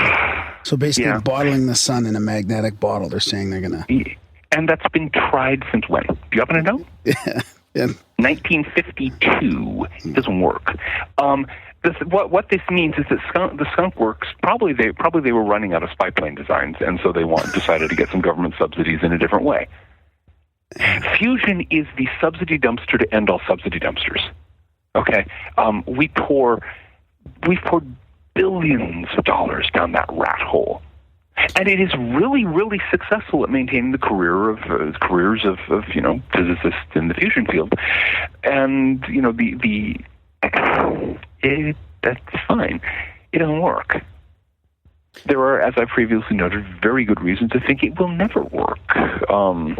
There have been several very good books recently written that actually analyze the problem. There's a book called Sun in a Bottle by, was it Charles Seife, I think it was? And yeah, he talks about it's the strange history of fusion and the science of wishful thinking is the subtitle. The guy's a science writer, okay? He's very pro technology, but he looks at the career of fusion, and it's really clear that you've got some of the world's brightest people pushing on a door marked pole. Huh. I wonder is it a matter of, like, say in 50 million years when the chipmunk people are running around and they've got the same amount of oil we had, like, if we would have used that resource more sparingly, could we have developed these technologies? Like, especially the if we can, like, it seems like the sun's right there. If we would have, the solar panels, like, it's right there. If we would have been on the ball, it seems really possible. Yeah. No. The thing is, let's okay. We have our chipmunk people, okay, and our chipmunk people will say are smarter than we are. This would not be hard. I'm not impressed with the intelligence of my species. So the chipmunk people say, we could burn through all this oil, or we could use it to figure out how we can use sun and wind and water in a really efficient way, and we can use the oil to build infrastructure, and we can leave most of it in the ground so it doesn't wreck the climate. And yeah, I think they could do that. They probably wouldn't get fusion. I remain fairly convinced that one's a will-o-wisp. But they could get to the point of, leading comfortable lives, much more comfortable than, again, people had in 1900, where they have, a modest amount of electricity. They have some electric lights. They have, refrigeration and trains and all, or whatever. I don't know what chipmunks would do. They'd probably use zeppelins. I think of chipmunk power, chipmunks and dirigibles. That would be a good one. And yeah, so you have your solar-powered dirigibles drifting silently across the, 50 million year in the future landscape. And yeah, the thing is, and this was what we were trying to do in the 1970s. The idea was, okay, we still have a lot of oil left. Let's use that sparingly, stretch it out, and make the transition to a lower energy lifestyle that still provides a decent human existence. We could do that. We could have done that. At this point, we've thrown away the resources and the time, and life does not look so good. So you don't think we can do it right now with like tidal and wind and solar? It would have had to have started like in the 70s, probably. Yeah, basically, it could have started. The mid '80s would have been soon enough. There was a study published in 2005. I'm drawing a blank on the name of the lead author. It'll show up when I don't need it. But the study estimated, it was done for the Department of Energy here in the U.S., and he estimated that you could do the thing without causing any major disruptions if you just started 20 years before the peak of conventional oil production. Unfortunately, the peak of global conventional oil production was in 2005. So at this point, we're 11 years past the point, 31 years too late. And that means we're not going to get through it without disruption. That means we're going to slam face first into the future we made for ourselves. Does that mean that everything's going to come crashing down and, a horrible nightmare, end of the world, Mad Max, all the usual stuff that people... No, it doesn't have to mean that. It does mean that we have a very rough road to hoe ahead of us. Go ahead, keep going. One of the points of one of the books of mine you mentioned, the Ecotechnic Future, is that at this point, the thing that seems to make most sense to me is to get as many people who are willing to do this to step out of being up to their eyeballs in the technology, up to their eyeballs in the energy use, moving into more sustainable lifestyle so they can get useful technologies through the crises of the near future into the hands of the future after that. So that if, for example, solar water heaters, if enough people know how to make those and how to use them, that information can reach our descendants and make their lives better.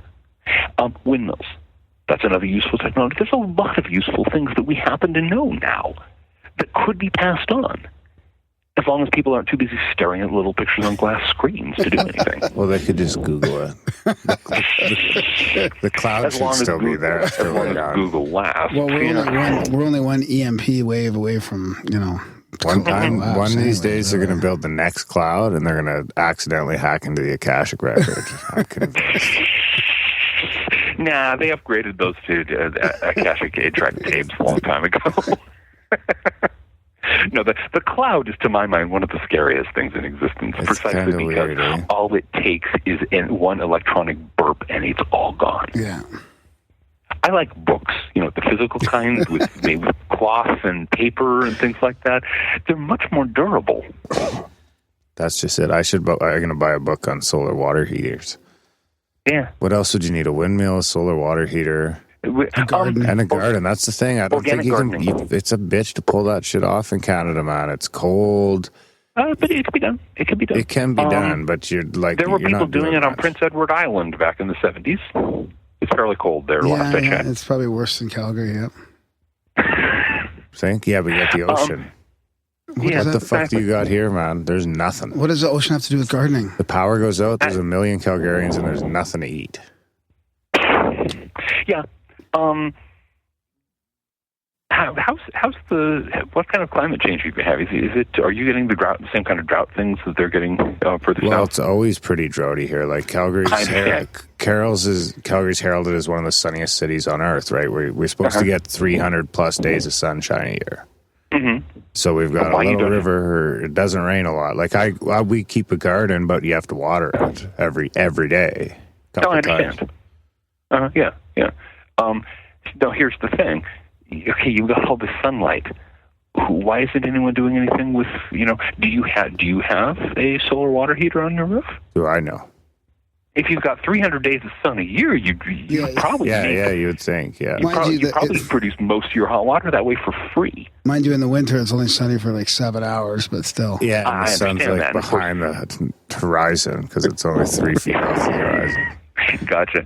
Yeah, but now, one of the other things that's going to happen as we cycle down, there is this notion in the developed world, in the industrial world, that people should be able to lead the same lifestyle everywhere, and that's really convenient if you've got vast amounts of fossil fuels. It's just that in any other context, it doesn't work.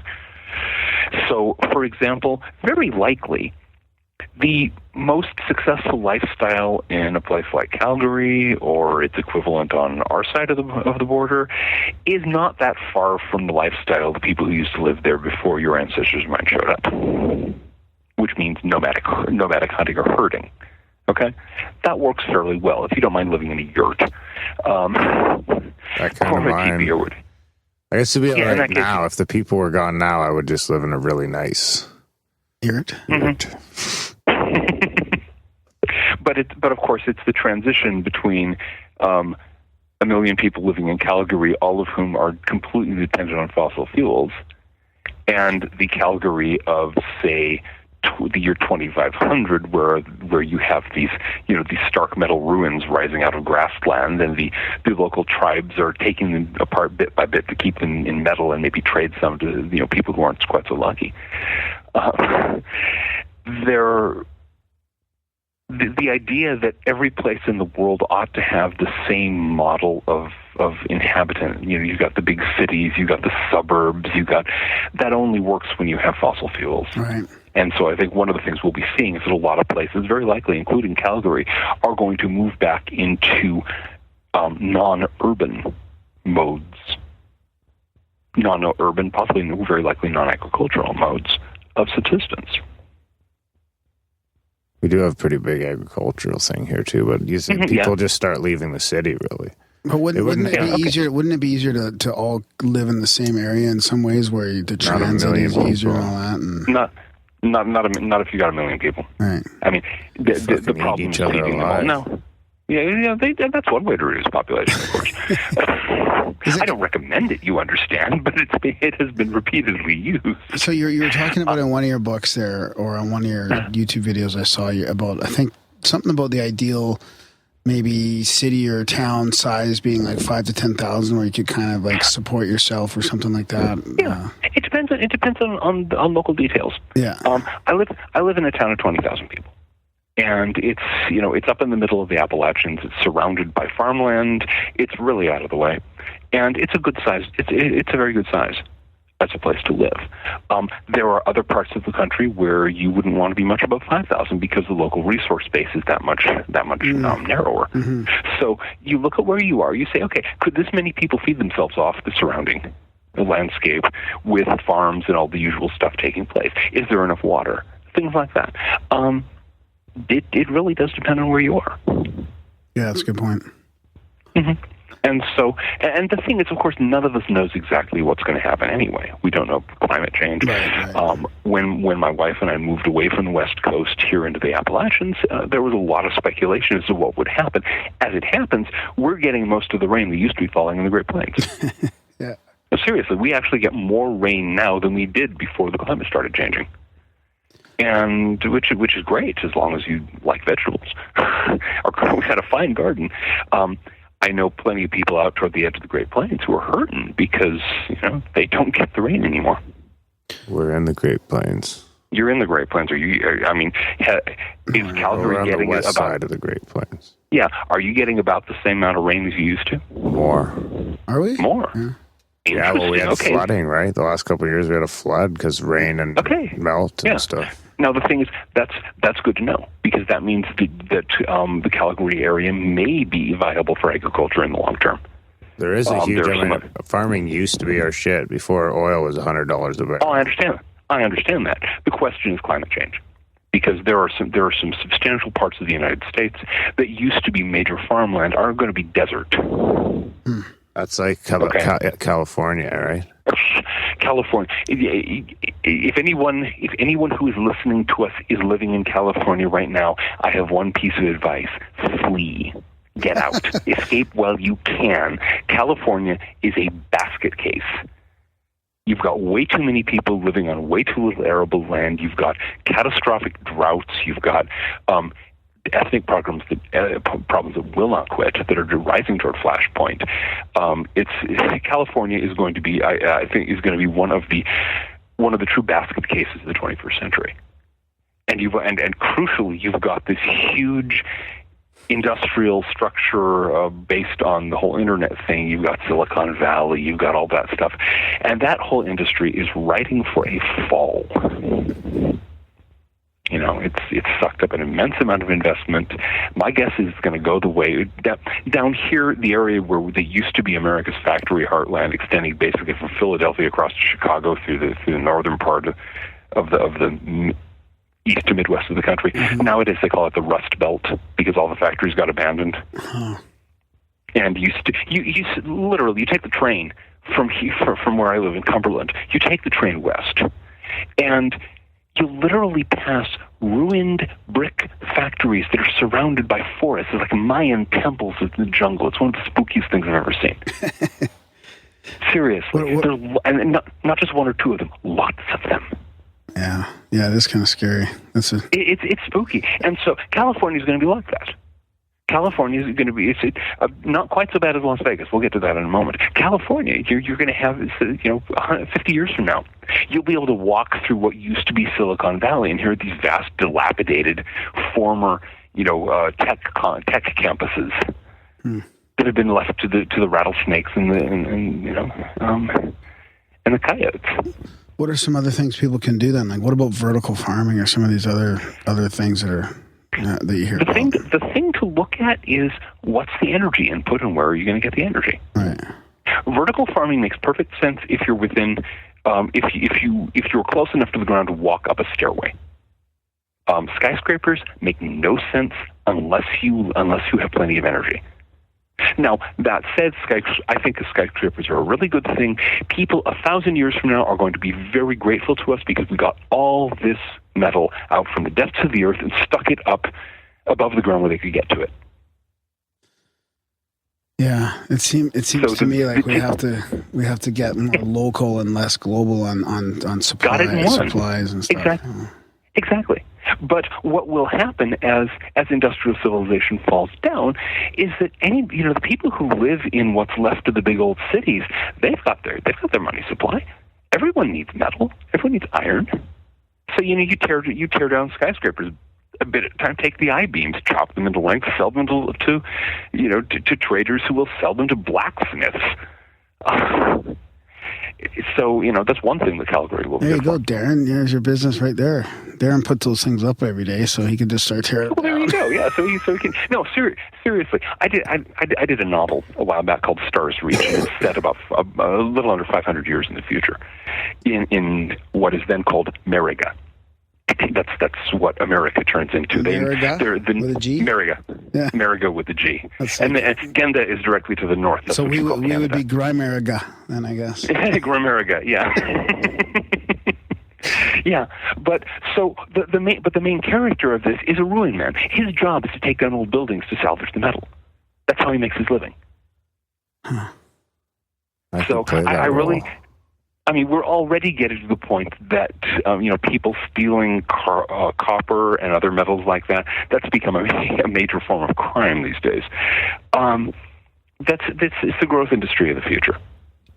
Yeah, like I was watching those fucking documentaries in Detroit where they're going in and they're just gutting old factories and pulling out all the old wires and stripping them. Mm-hmm. Someone took $100,000 worth of copper from one of the sea cans up by the airport. Really? Yeah. Wow. Oh yeah, no, that kind of thing happens all the time these days. But yeah, actually, I had in this novel, part of the backstory was that the Ruinman's Guild originally got started in Detroit. Oh, okay, that's funny. I've been there. The Ruins. Yeah, I've been there. I've seen the ruins, and so yeah. So what about some, like, you hear about all this, the green movement has kind of been hijacked as well by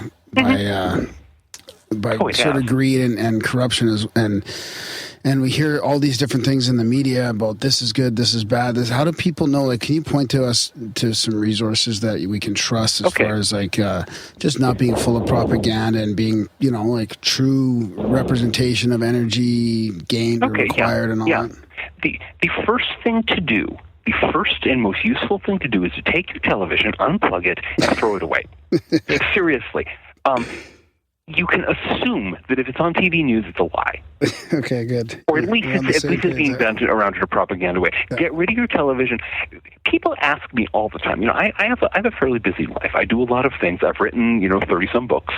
I do a lot of other stuff. And people go, well, where do you find the time? The answer is real simple. I don't own a television. Yeah.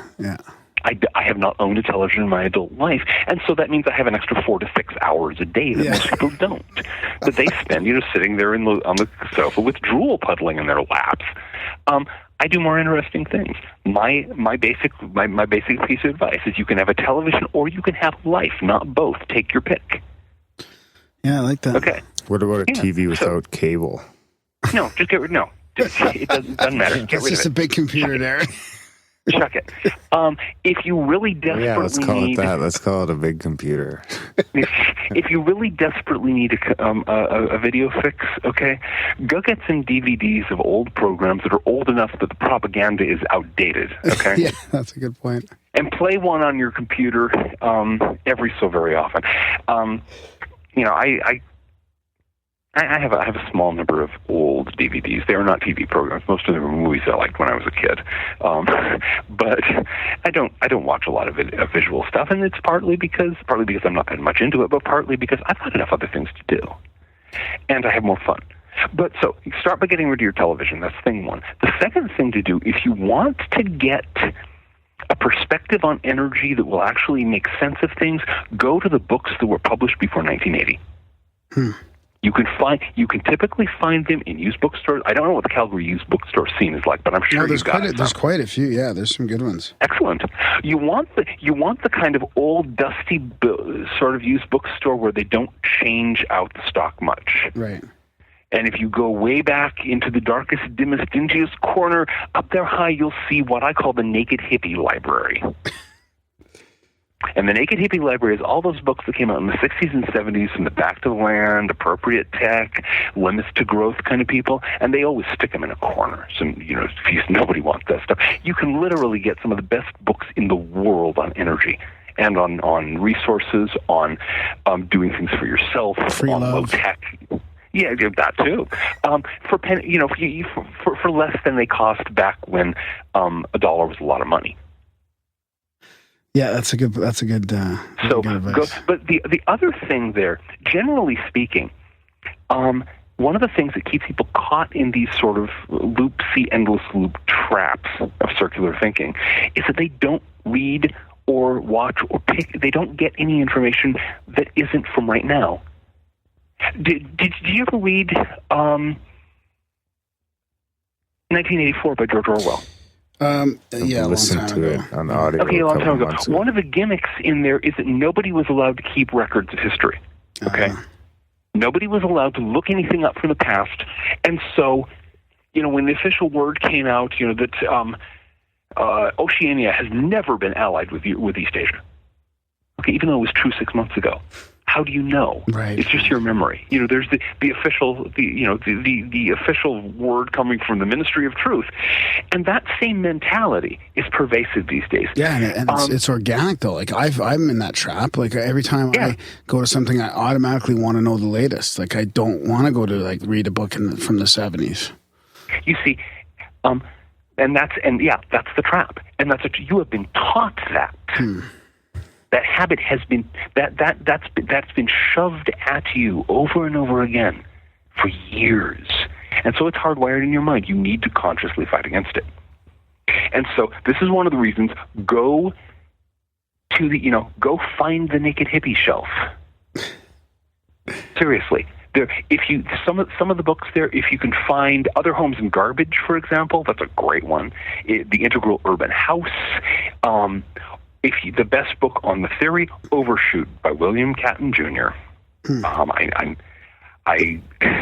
That book has had more influence on my thinking than literally anything else that has ever been printed. I had the chance to meet Bill Catton shortly before he died. He was an amazing guy. He saw exactly what was happening. He wrote about it with incredible clarity. So, I'm and all of our listeners, if you can find a copy, the title is Overshoot. It's by William Catton Jr. You want to read it. Okay, good. So, yeah, great. It is a harsh read. It is not, it's not a gentle, warm, fuzzy pat on the head. But then we don't live in that kind of world anyway. So, yeah. Staying on this topic, sort of, but I kind of blew by it before. But what about these external cultures, like the cities that are being developed? I heard about one they were going to start on an island or something, and the kind of like the resource-based economy type stuff, like Jacques Fresto's cities, or these. Is there any of these things that people could actually go to live like sustainably? I have heard a lot of talk about them. Right. I have not seen anyone actually do anything about it. Yeah. Now, one of the things that you'll learn if you read about if you find that Naked Hippie library, okay, yeah. is that the amount of stuff you can have, the amount of energy you can throw around if you're dependent on your own muscles and your own actions, it does not amount to a cozy middle class lifestyle. Yeah, right. That's the thing that they discovered that when the 60s scene went back to the land and everyone bailed out of the Haight-Ashbury and went up into Northern California to communes here and there, they found out the hard way that there's a reason why peasant cultures usually don't have a lot. They just about get by, and that's because by the time you've provided with your own food, your own shelter, your own clothing with your own hands, you've just about run out of energy. Right. So I have my doubts about these various external societies. What I tend to advise people instead is adaptation in place. Basically, look around where you are now and say, okay, how can I start ratcheting down my energy usage? How can I start disconnecting myself from the information flow, the propaganda flow? How can I start disconnecting myself from dependence? And if you just look at it, do one thing at a time. In the Druid Order that I had until last December, the Ancient Order of Druids in America, and this is still their policy. I'm still very much a member, by the way. I was in the big chair for 12 years, and I said, okay, yeah, enough. There are plenty of other people who are qualified, but we have a custom that everybody during their first year of membership, when they're doing the training for the first degree of initiation, that you make 3 changes in your life to cut down on the burden you place on the planet. We don't tell you which changes. You choose them. You make the 3 changes and you keep those in place for a year. What were yours? And some people do what? What were yours? I'd have to remember. I have quite a range of them, though. I've never owned a car. And you don't have a TV. I don't have a television. I don't have a microwave. I use about a third of the energy footprint of the average American. I grow a certain amount of my own food. I could go on. I really got into the kind of back to the land, long hair, naked hippie mentality back in the day, and I've never seen any reason to change because I enjoy it. I would actually have to go back to my notebooks from when I first became a member. Well, I mean, you've done it. Obviously, you've done quite a bit since then. So, what percentage of your own food do you think you're able to grow? We don't. Where we are right now, it's because of the other calls on my time. It's maybe 10%. However, much of the rest is locally sourced. Yeah. So one of the advantages of living in a little, a red brick mill town in the north central Appalachians, just south of the Pennsylvania border and not very far from Amish country, is that the local grocery stores buy a lot of stuff locally. Yeah. So, if I was not writing full time, if I didn't have a range of other projects, I could probably produce maybe half my own food. Yeah. And this is not in a farm, mind you. We live in an ordinary house with a plain backyard, and the backyard is all garden, but that's what it is. So you think? So yeah, that's right. The answer isn't. I mean, that's what I kind of think too. Like it's tough for just a family to just go off the grid and boom, be by yourself. Like you're probably going to fucking starve one winter.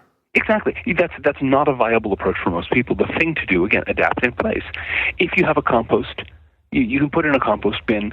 You can improve your soil. You can grow the high quality stuff, the vegetables and so on, where you're getting your grains and you're getting your other bulk crops from farmers in the local area. You're also providing some kind of good or service. So you're part of the community of exchange. That's perfectly valid. That's the way most people have lived.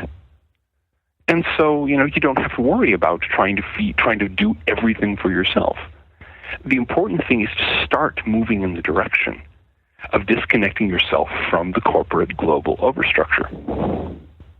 What about like hoarding or prepping? Do you subscribe to anything like that? Like, do you have a certain amount supply of food? Well, we have a well-filled pantry, basically. I don't know exactly how many months it would work out to, but it's convenient for us because, we get snow here and so on. It's convenient for us to have a large pantry and a bunch of food in it. I don't think of that as, I'm prepping for this and that or the other. It's just, it was back in the day, back not that long ago. In fact, everybody had that kind of thing if they could afford it. Right. Everybody had, sacks of rice and sacks of beans and, some jams and... Yeah, exactly. Jam and pickles and things like that. That was just normal. A lot of what we're talking about here is just getting back to normal after a brief period of fossil-fueled intoxication. We've had the party, okay?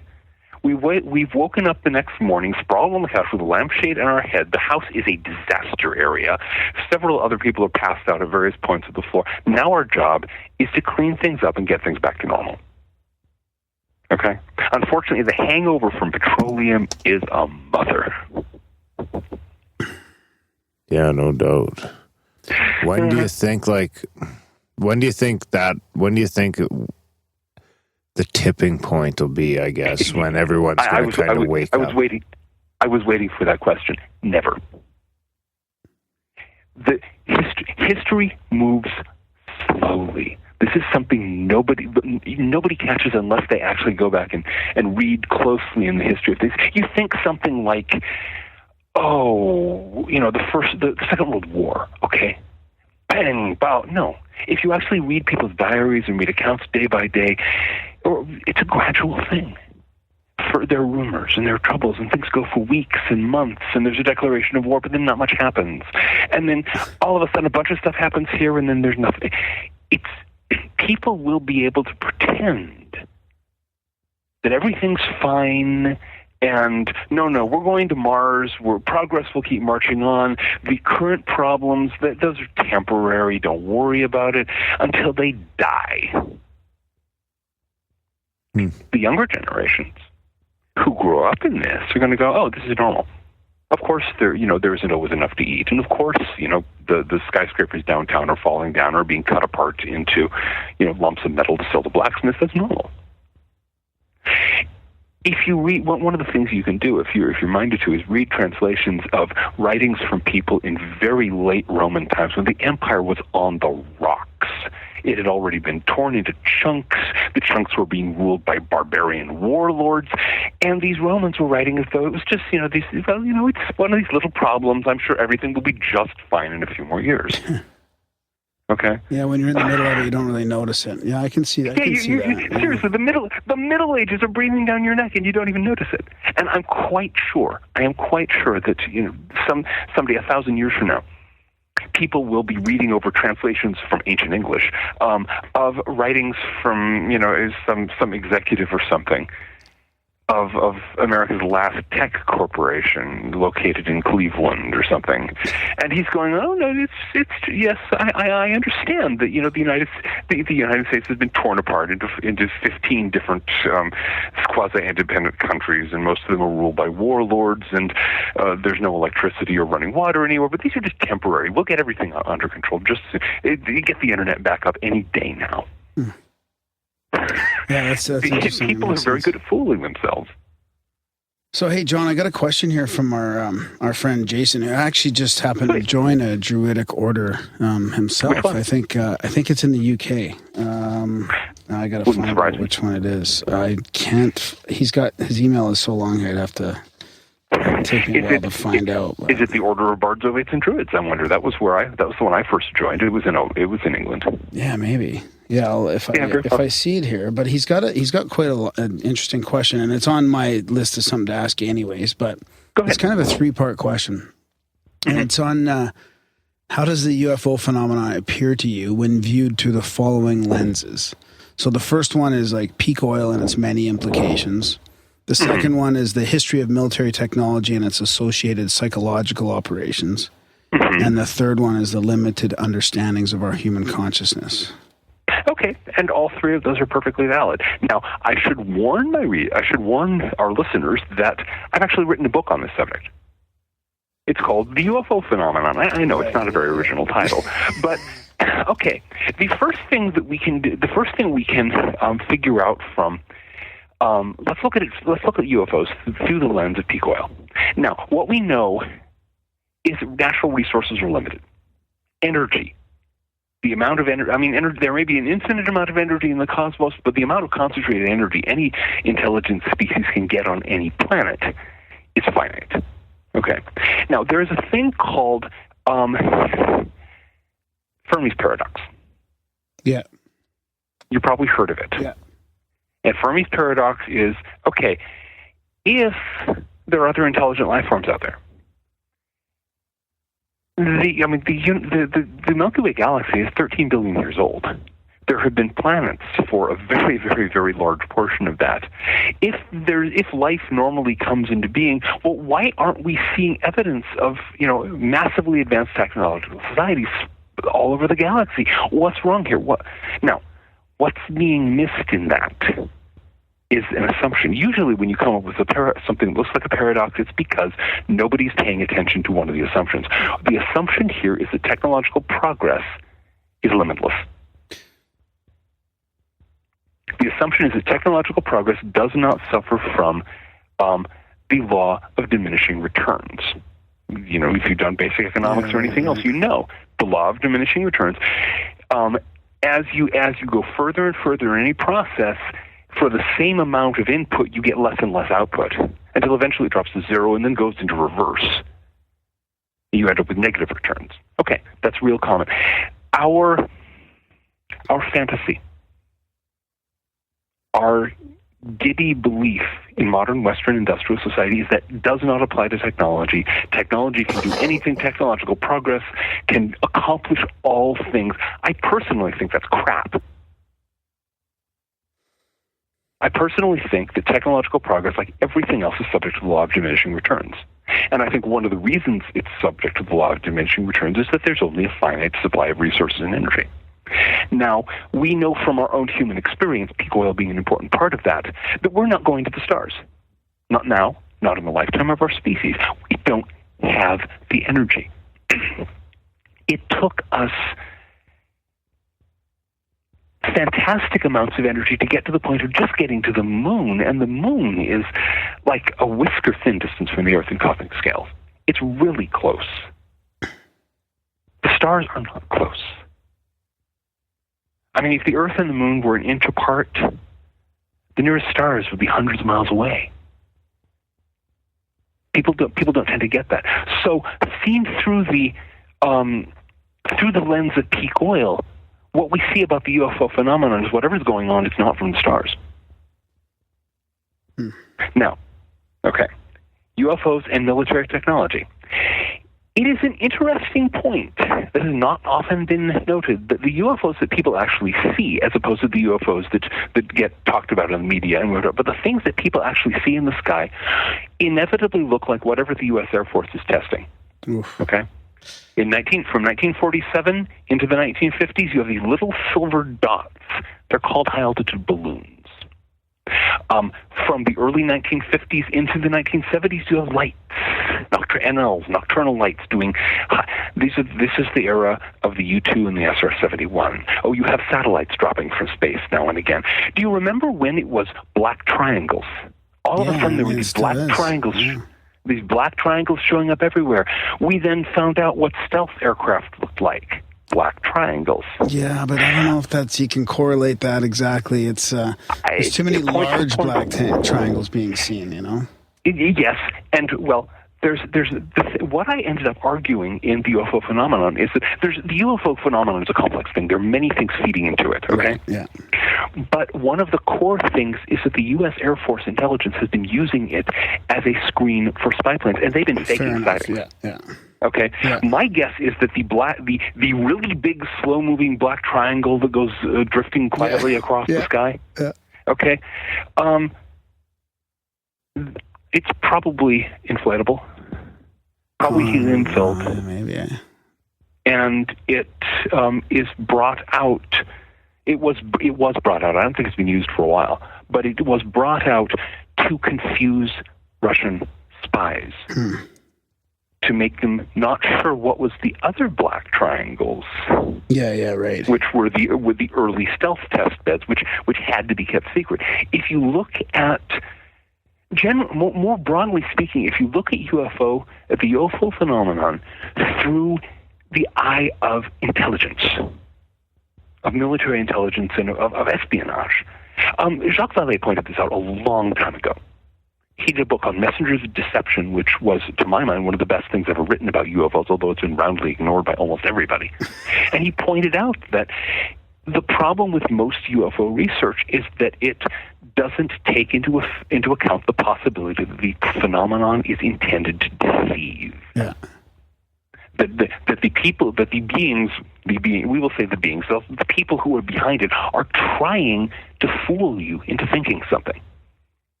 And so, my argument was basically that the UFO phenomenon was manufactured by the U.S. Air Force as a way as camouflage, and they fed all of these stories about mysterious landings and alien beings to keep Russian and Chinese spies from paying close attention to what was actually going on, which was a series of the whole gamut of American secret military aviation tests. So are they flying around in some highly technological craft, like with anti-gravity or anything like that, as far as like a secret space program? I've seen no evidence for that. All the evidence that I've seen suggests that what they're flying around in, again, was high-altitude balloons in the 1950s, U-2s, SR-71s, stealth planes, SR-91 Aurora. Yeah. Which was they dusted that off again a little while ago. It's probably the ultimate white elephant out of the skunk works by such accounts as I have been able to gather. It costs like $1 million a flight. So what it's about an amazing piece. What about the thousands of witness sightings of like real discs or Walmart-sized craft? I mean, there's an orange orb phenomena going around, flying around in orange orbs. Now here's the thing. The UFO phenomena is a complex thing. Yeah. There's more than one thing going on here. Well, and that's going to get into part 3, which is the limit. That's going to get into. Well, actually, we need to step. Actually, I'm going to set part 3 aside because there's at least one other physical thing going on here. Okay. It has been demonstrated over and over again, although you will still find people who insist this doesn't happen. Tectonic stress on fault lines will produce glowing balls of light. Earthquake lights or whatever they call them. Yeah, well, earthquake lights are one manifestation, but even when an earthquake doesn't go off, you get, in a high tectonic stress area, you get these balls of light that drift to the earth. Nobody's been able to get the funding. Yeah. To find out exactly what they are, but this is a known phenomenon. They exist all over the world. They've been cited throughout time. People explain them using various things. A lot of the glowing balls that are seen are probably from that source. And the people who see them, they're totally they're being totally honest. They're saying, yes, I saw this glowing light rising up from the ground. Yes, you did. And of course, the folks, the pseudo skeptics saying, no, you had to be hallucinating. It doesn't fit my version of reality. So we've got the spy planes, and we've got the tectonic orbs. Okay, so those things are going on. Now, when we start getting into the limitations of human consciousness is when things get really, really strange. Every detail of the UFO phenomenon appeared in fiction before people started seeing it. Oh, Missing time. No, I kid you not. Missing time, UFOs stopping the electrical systems of cars, all of it appeared in science fiction dating back to the 19-teens, and then it started happening. The whole abduction thing. Mm-hmm. What's going on? There is something, but the thing is, I'm not saying that people are making this up. Yeah. I'm saying that we are dealing with one of the ways that human consciousness shapes its own experience of reality. Like based on the narrative. like the Tulpa thing in a way. Yeah, among other things. We create aspects of what we experience based on the narratives that that we know. And this is really spooky stuff. People, back in the day, this is another thing that Jacques Vallée talked about. Back in the day, people had, close encounters with strange non-human beings whom they called elves, angels, devils. Some people still have those encounters, by the way. Nowadays, we don't believe in most of us don't believe in elves, angels, or devils, so we have encounters with aliens instead. Yeah. Because that's our worldview. Human beings, as I mentioned earlier, human beings are not that smart. I'm sure the chipmunk people 50 million years from now will be giggling at us. Okay, we're not that smart, but and we don't just see, quote, what's out there. Our mind, you talk to some people who really studied the way the mind assembles sensation into images of the world. What some philosophers call figuration. It's really rather unnerving because we actually put the world together in our minds. We take the data we get from our senses, and we assemble that according to patterns that are in our minds. Mm-hmm. And sometimes we assemble those in some very, very strange ways. And there's a lot of stuff that ties into religion. There's a lot of stuff that ties into magic, if I may use a really loaded word, and so on, that deals very much with this fact that the world is not just out there, that we participate in its creation, and that the narratives in our heads shape the world we experience. I agree. That happened. I had a tiny little example that happened to me just the other day, and it was just a little one, just reading an email, but I was in a real frustrated, kind of like out of sorts mood, and I completely read it wrong to the point where then I started to overreact about what I thought it said until I realized I was completely wrong. And I swear it was because of the state of being that I was in. Exactly. Reflected actually what I saw in that email. Exactly. It was kind of creepy, actually. Yeah, and this kind of thing happens all the time. A lot of what is involved in the kind of spiritual training we do in Druidry is a matter of learning to step back from that and say, whoa, Nelly. Yeah. Why am I projecting this stuff into the world when it's me? And so there are a lot of the kind of spooky powers that the wizards have is simply a matter of being able to step out of the narratives that are running through everyone else's head. And that's a lot of what we're talking about with regard to peak oil. People are stuck in this narrative that says that progress must triumph. And so they will not see the world dropping out from beneath their feet, like these Roman guys that we're talking about. No, the empire lives forever, even though there hasn't been an emperor for 120 years. And the roads have been abandoned, and the aqueducts have fallen down, and the empire must last forever. That's the narrative that's playing in their head. And so they're not seeing the world the way somebody would see it who did not have that narrative. In the same way, there's a thing, actually, we've been talking about this in the comments page of my blog, the smirk. Okay, you've probably seen photos of Martin Shkreli, the medical profiteer, who has that very distinctive smirk. I just heard about that on the way. I just heard about that on the way here, actually, to the studio. No agenda. Yeah. But I haven't seen it. But I heard about the smirk. The smirk. Now, here's the thing. a lot of us, a number of us who have been trying to talk to people about the limits to growth, the end of progress, the problems with industrial society, people will respond. Their faces go click into the smirk. One of my, who was it? I think this was. Oh my God! Look at it. Yeah, you seen the smirk? Yeah. Yeah, James Howard Kunstler talks about. I believe it is. Talk to me. We were actually Where is it? in a phone conversation. I think on the air, and he mentioned the iPhone moment, where he's trying to explain to people that technology it has limits. It's not omnipotent. And he can guarantee when he does that, half a dozen people will pull up their iPhones and hold up their iPhones and do the smirk, as though the existence of that iPhone proves that he must be wrong. Okay? That smirk is when the brain turns off.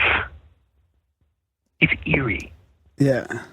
If you watch it happen, you watch the brain just shut down and nothing you say gets past this endlessly reiterating little narrative in the head saying, progress uber alles, we're going to the stars.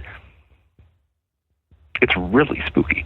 I think he had a nose job at one point as well. Not that I'm paying that much attention. Shkreli? Yeah. I don't imagine that helped. But he's got a smirk on almost every Exactly. No, the smirk owns him. That's one of the things about these rigid patterns, these rigid narrative patterns that people get stuck in. They don't own the narrative. The narrative owns them. They can't think anything that it doesn't let them think. And that's something you can see over and over again if you watch people getting stuck in one or another fixed narrative. They can't think outside that narrative. They literally can't. You know, the Roman convinced that the empire always triumphs. That's his narrative. I'm sure the Roman guy's face set in a smirk at that moment. You know? Well, I think what the internet's done as well is and we've talked about this a little bit, is whatever your worldview or your world belief system is, you can use the internet to reinforce that, as opposed to bringing people to a common ground of truth in the middle. It's really just polarizing people to just reinforce their current belief system. Yeah, so this is in fact one way that the internet disconnects people. Yeah. By just feeding them what they already want to hear. Yeah, exactly. They can ignore all the rest of the evidence that'll change their view and just look at the evidence just that focus. Reinforces. Yeah, and it can be the most egregious crap. I was reading somebody the other day who was insisting that global warming isn't happening, and when Amundsen landed landed on the shores of Antarctica to do his first trip ever to the South Pole, there were trees growing all over the shore. Okay? Amundsen left photographs. Lots of them. There are no trees. Try telling this guy that. Yeah. It won't get through the smirk. No. Huh. Yeah. So I sometimes think, when 1,000 years from now, when somebody writes the history of what happened to industrial society, they're going to say one of the major parts of it was the internet, because people were so disconnected from the real world. They're staring into the glass screens, getting this endless feedback loop of the same stuff they already wanted to hear, that they literally, as far as we can tell, they didn't even notice there was a real world anymore until the power finally went out, and then they all died. Yeah, I don't know. I've tried to have a positive outlook on that in the past, like that people are looking into their screens because they want to connect with other people. But you're probably onto something that's a little deeper than that. Yeah, and this is another of the reasons why I encourage people. Find the old data. Find the data that doesn't share the prejudices of the present moment. What about more of the Druidry practice? You talked a little bit about training your narrative, basically retraining your narrative. What else would you do if you were a Druid? What are some of the things that you would be practicing? Well, it depends very much on which Druid group. It's a very diverse tradition. Okay. And one thing that basically all the Druid groups I know of, one thing they have in common is meditation. Okay. And meditation is simply the act of stepping back from your narrative. Yeah. A there are many different ways of doing it, but all of them basically, you're not just letting yourself get lost in your own thoughts. Yeah. You may be stepping back and looking at them. You may be silencing them. You may be choosing a particular pattern of thought and working with it and taking it step by step. There are various ways to do it, but in all cases, you're not letting your mind get drowned in your thoughts, and you're also developing an inner life, a mental life of your own that's separate from the media, separate from what everyone else is chattering at you, and so on. So meditation is crucial. In AODA, the order that I used to head, we kind of divide the three aspects of the training into what we call the Earth path, the Sun path, and the Moon path. And you do all three of these. Okay. Mm-hmm. The Earth path is changing your life so that you place less of a burden on the planet. Mm-hmm. Okay. The Sun path is celebrating the seasons. That's the Druids have these seasonal festivals that we celebrate. Different Druid groups do different sets of them, whether 4 or 8 or what have you. Like solstice and then the Moon path. Like Yeah, exactly. The solstices, the equinoxes, this kind of thing. Yeah.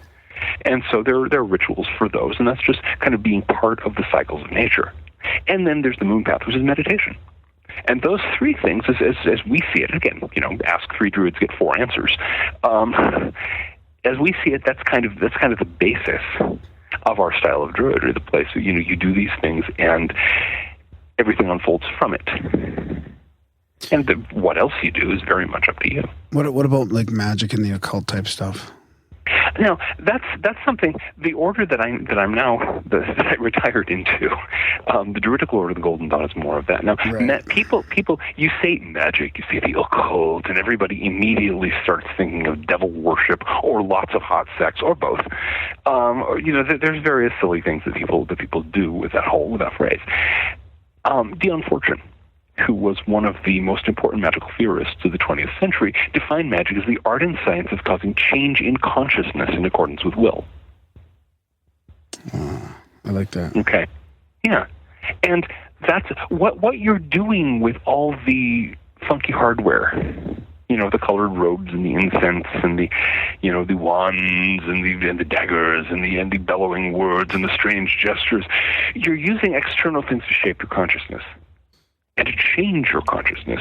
And while there are, depending on your preferred theory of magic, there are various ways to understand how this works. One of the basic aspects is that, again, it's that narrative thing. We have all met people like this who keep on getting in the same bad relationship with different people over and over and over again, or they can't get in a relationship at all. Yeah. Okay? No matter what. Usually what happens is there's narrative playing in their head. They're stuck in a mental rut. The person who keeps getting in a bad relationship, what he or she is attracted to is the kind of person who maltreats them in whatever way it is. Okay? You find somebody who always ends up with an abusive partner. That's because there's something in this, there's a, I'm an abuser signal going off there, and that's what triggers the attraction thing. How do you fix that? You've got to rewire the programming. If I can, mix a metaphor here a bit, you have to change the narrative. You can't do that consciously, because the narrative isn't conscious. It's playing itself down in the deep places of the mind. So you have to use the language of dreams. You have to use symbol.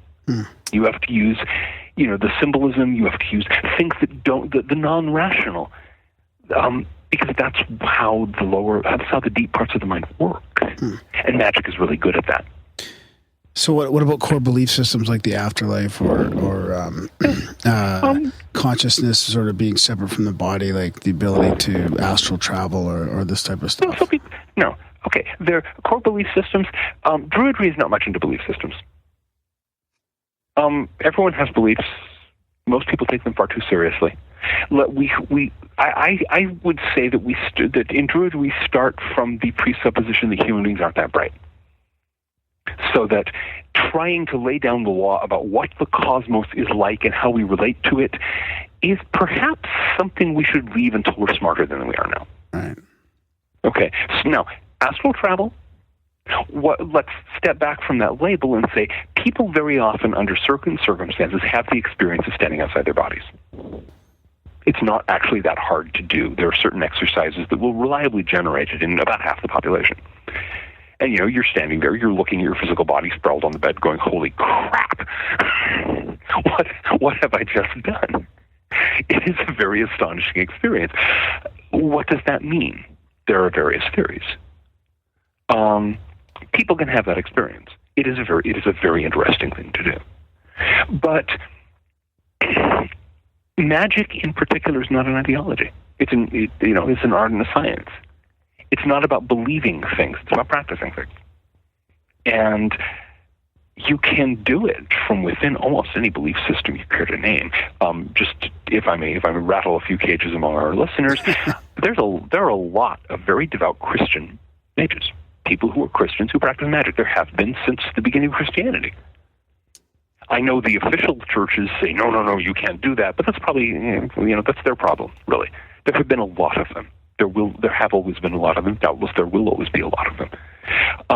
There are people who practice magic who are effectively atheists. I'm not one of them, but that's fine.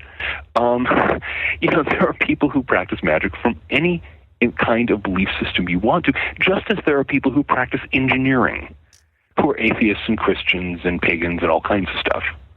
Magic is a lot more like engineering than it is like a religion. What about the Druid? Not so much the magic part of it, but what about the Druids and reincarnation and stuff like that? Like, it always seems to me like it's more sort of earthy and pagan and not so the sort of new agey. Well, thank you. In the occult scene, a lot of people insist that the phrase "new age" should be pronounced to rhyme with sewage. There's not a lot of tolerance for the new age. What happens every so often, usually about twice a century, you get one of these situations where a set of ideas gets pulled out of its context in some brand of occult philosophy and elaborated and complexified and turned into the big pop belief system. Like the law of attraction. Like, that is such crap. But that would be one of those examples, wouldn't it? Yeah, well, very much so. Because that's kind of what magic is, in a way. I mean, well, except it isn't. The law of attraction is actually what happens. Some of the old occult schools used to give that to people as a beginning exercise. Right. And they'd find out, in a certain number of situations, if you convince yourself that X is going to happen, X will happen. Because, maybe you're standing in the way of preventing it to happen, or your lack of activity, your lack of doing something. And there are other ways that it doesn't work at all. And so what would happen is you'd give people this exercise, and they'd go do it for a month, and they'd come back, to the next class session going, I don't understand. I mean, the most amazing thing happened. I fell in love with this great person, and I got a raise at the job, but I kept on trying to manifest a Mercedes-Benz in my carport, and it did not happen. What's going on? And then the teacher sits down and says, okay, now that I have your attention, let's talk. But the law of attraction people never got to that now we have your attention moment. So they never, so you ended up with all of these people serenely convinced that the universe is a vending machine, and all they have to do is push the button, and whatever they want drops out of it. I was living in Southern Oregon at the time when this was big, and in particularly in a town that was infested by New Age yuppies. And the number of people who bailed into the law of attraction big time, they were reading about The Secret, and they were all going to make millions of dollars in real estate using this technique. Do you really think it's that pervasive into the materialistic part of it? Certainly what I saw was incredibly materialistic. Because, I mean, I'm sort of a little new agey myself, really, and there's people in New Age. New Age. Darren, he should have said it. Darren's already adopted that term, but if you approach it in a spiritual fashion, if you approach it from the point of view of mind and not of matter, it will actually work much better. And that's one of the things that you'll hear if you get to that class session when they say, okay, now that I have your attention, let's talk about what's actually going on here. Mm-hmm. But, American culture, especially being what it is, people took it to the most grossly, crassly materialistic level, and they were going to get rich from real estate. I don't think the bankruptcy courts have yet finished working through the backlog. It was a complete disaster, of course, because, in fact, a lot of what made the housing bubble that popped in 2008, 2009 down here, as disastrous as it was that so many people bailed into it using The Secret as their game plan, Right. and it failed. Magic does not. When you're dealing with matter, okay, the laws of material physics govern. You have to work with them. But what about consciousness is not really, doesn't that sort of supersede that? Sure, but no. The thing is, if you're working with consciousness, then you're working with different laws. Right. If the thing you're trying to do with the law of attraction is attract somebody into your life, as a long-term love relationship, that's something you can do by changing yourself. Okay. That's that you can do amazing things with that. Let me pass on the ultimate love spell. Okay, there is a very effective love spell. In fact, it's universally effective. If you do it, it will work. No, seriously, it's real simple. Make yourself more lovable. Yeah. It never fails, but nobody wants to do that. Yeah, no, that's people want to say no. I want to remain just exactly the callous jerk that I am, and I still want babes falling all over me. Sorry, guy. No, if you want to be loved, make yourself lovable. And that, of course, requires facing the parts of yourself that are not lovable, but that's part of what magic is there for. Yeah. So in the same way, in anything that has to do with the mind side of things, with the emotional side of things, with consciousness and its manifestations, you've got a lot more flexibility there. And to the extent that the New Age back in the day, and even now to some extent, to the extent the New Age remembered that it's not about, getting babes in a Mercedes. It can accomplish a lot, but so many people, things may be better up in Canada, but in the United States, so many people who got in the New Age, it was immediately, I'm going to order the cosmos to give me a Mercedes-Benz and $20 million and babes. and of course, it didn't work. The universe, that's not, we know from experimental evidence that is not the way the universe works. And if you treat the universe that way, you will be kicked in the backside. So you've moved into this other order, the Golden Dawn one. Is there in general? I mean, even through your last order that you were at, there was growth. Mm-hmm. There was quite a bit of growth in there. Are you finding a resurgence in the whole interest in this stuff? Well, it's a complicated thing because there has been quite a boom in pagan religions, and going on since about 1980. And now the AODA, the Ancient Order of Druids in America, the order that I used to head, actually I ended up taking it over and getting asked to take it over at a time when it was almost extinct. When I joined, I was the 11th member. Right. It had been around since 1912. It had its ups and downs, but it was in fairly bad shape. And so I said, hey, why not? Let's give it a shot. And I flung myself into it, and has nearly 1,000 members now, so it's doing tolerably well. Mm-hmm. Not all other organizations are doing the same thing. Partly it was, what AODA has to offer is rather interesting. Partly it's very relevant to the environmental crisis of our time, as some other traditions aren't so. Mm-hmm. And I'm not sure what all it was, but at any given time, I really think there's a certain number of people who are, and it's not the same number of people, who are seriously interested in magic, in the art and science of causing change in consciousness in accordance with will. And it doesn't go up and down, but what changes is how many people are interested in the popular end of it. Mm-hmm. And that soars up and it sinks down, and it soars up and it sinks down. We've been through various cycles. But, it has been something that has been of great interest to me since I was a teenager. It's in a very real sense, it's my life. And I expect to be involved in it in one way or another until they carry me out feet first. Yeah. I'll probably have a wand clutched in my hand, in my cold hand as they haul me away. Is there more interest in some parts of the world, like the UK and the States is obviously probably fairly popular, I guess. What about other areas in Europe? It varies. I mean, it really does. Europe, things are fairly. There's a lot of interest in Druidry there. there's a lot of interest in other kinds of esoteric traditions and so on. Japan is a hotbed of this stuff, always has been. Although they have their own traditions, and they're also interested in the Western stuff as well.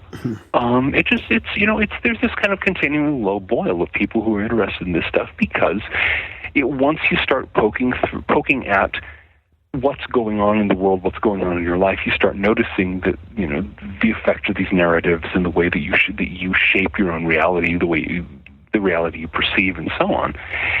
And from there, it doesn't take long before you start going, hold it, is there a way to work with this? Is there a way to fix some of the obvious problems here? Yeah. And away you go. Yeah. Huh. So a part of your practice then is to be a master gardener or whatever as well, right? Like you've actually, is that part of the like one of the, like the earth path, or like It certainly can be. For some people that's appropriate. For some people it's not. I learned to garden. Actually, this back in the early 1980s. I was living in a commune. Digging double dug organic vegetable beds, and taking care of goats and things. Huh. You have a goat now? No, you live in the. No, I don't. In town? No, I don't. No, I live in town. Have you considered moving to an acreage or something like that? Nope. I'm a city boy, which means I like a backyard garden, but I like to be within walking distance of the public library and things like this. I think my wife and I considered that at one point. We just weighed that against the different options. Said, no, we will leave the goat tending to those who are drawn to tend goats, and we'll buy goat cheese from them. Yeah, I suppose that's. So everybody can contribute one way or the other. Where does that put us podcasters? Well, eventually you're probably going to have to come up with some way to monetize it.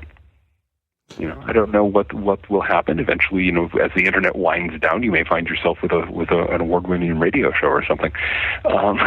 Will radio still be around though? I guess radio doesn't take a lot of power. Not only that, you can do it with very simple technology.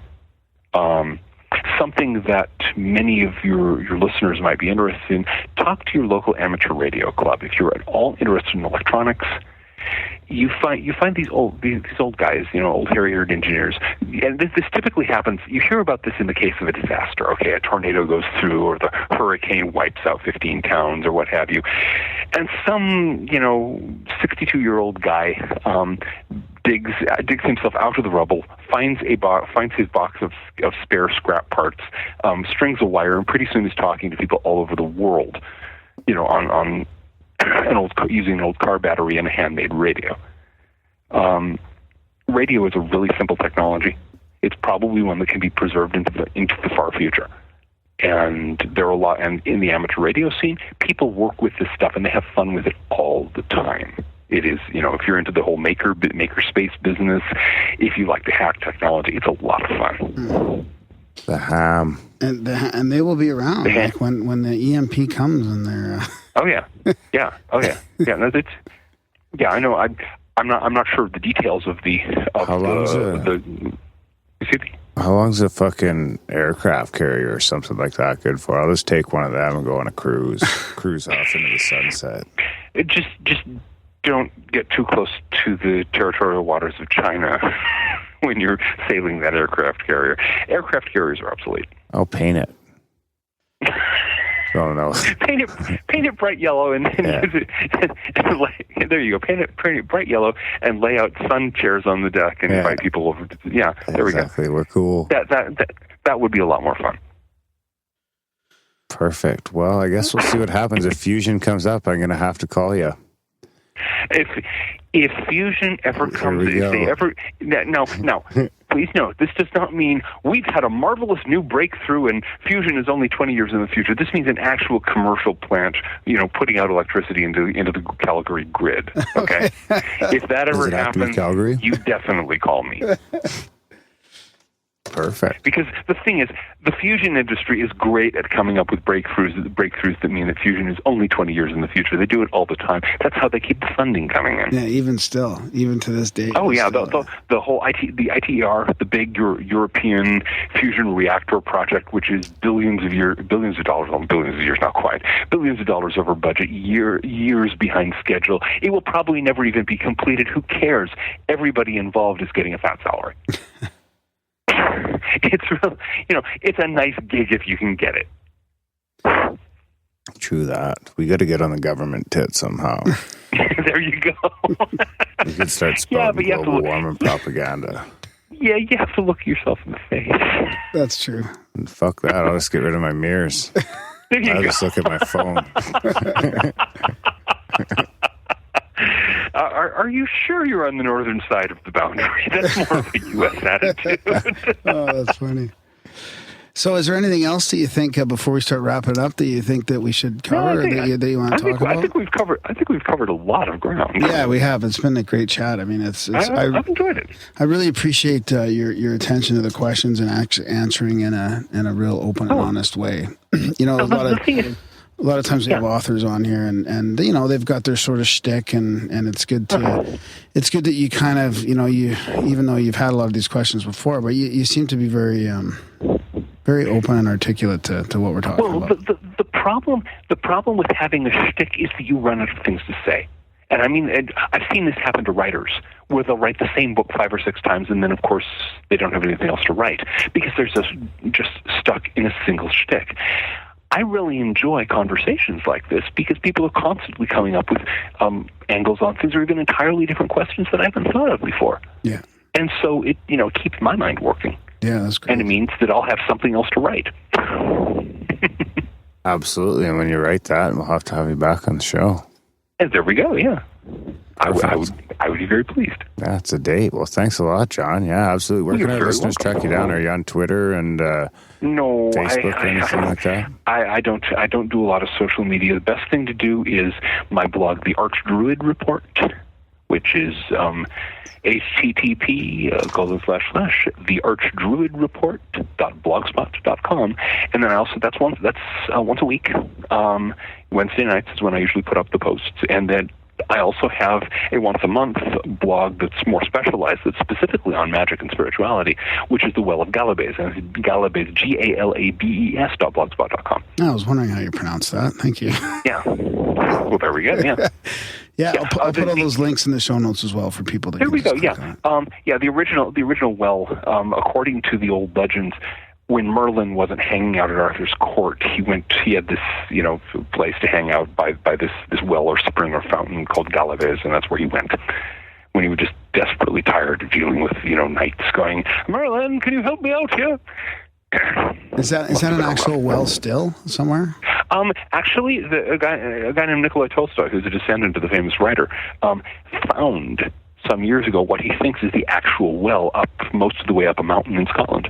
Oh, wow. Okay. Yeah, I want to go there sometime. Yeah. Do druids eat mushrooms? I have them in spaghetti sauce all the time. You weren't talking about that kind of mushroom, were you?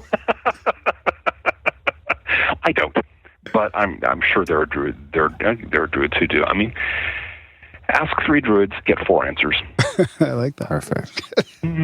I use that for Indians. Dogma is just not our thing. Right on. No, that's great. Well, thanks a lot, John. Well, thank you very much for having me on. All right, buddy. Take care. Right. Yeah. Bye. So, what'd you think? Yeah, it was a great chat. I tell you, standoffish on the UFO stuff. Eh? Yeah, it's okay, man. That's all good. Whatever he wants to believe. No, it was great that he answered like a lot of our questions very, very thoughtfully. Right? He wasn't just brushing over stuff. Like sometimes you get people like you ask a question, they kind of veer back to like that path that they're always talking about. But it was good. I want to thank Jason for emailing in those questions and stuff and getting us to get John on. It was pretty intriguing stuff after listening to that audiobook and listening to some of his blogs. It really gets you thinking about the peak oil thing, because I was kind of thinking, maybe peak oil doesn't matter. It's abiotic. What if it's abiotic and it's just, never ending, but Comes out too slow. we're gonna run out at some point. But I am a bit resentful to being put in this situation where we're gonna run out of resources. So what are we gonna do about it? What'd you say? We're not, just the rest of the world is. What do you mean we're not? We're in just Canada? Well, we got good neighbors. Depends how you look at it, I suppose. But I mean, if there's any oil, the States is just going to go get it.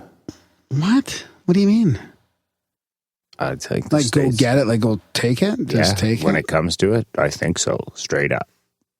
Boom, So fucking level the place and then go take the oil with radiation suits. And then we're just up north, so they'll just can't give bomb some of it to us. us. They'll just take it from somebody else and give it to us. We'll assimilate. Yeah, I don't know. Assimilate or die. That's how I see the future. Assimilate or die? Yeah. Really? It depends on what comes first. If they first take over the world for the oil or start taking people out for their oil, or if they need our water. And what happens when the oil runs out? That's what I'm getting at. That's a long, long time away. Because by then the population will be cut down by fucking 90%. How? Nukes, baby.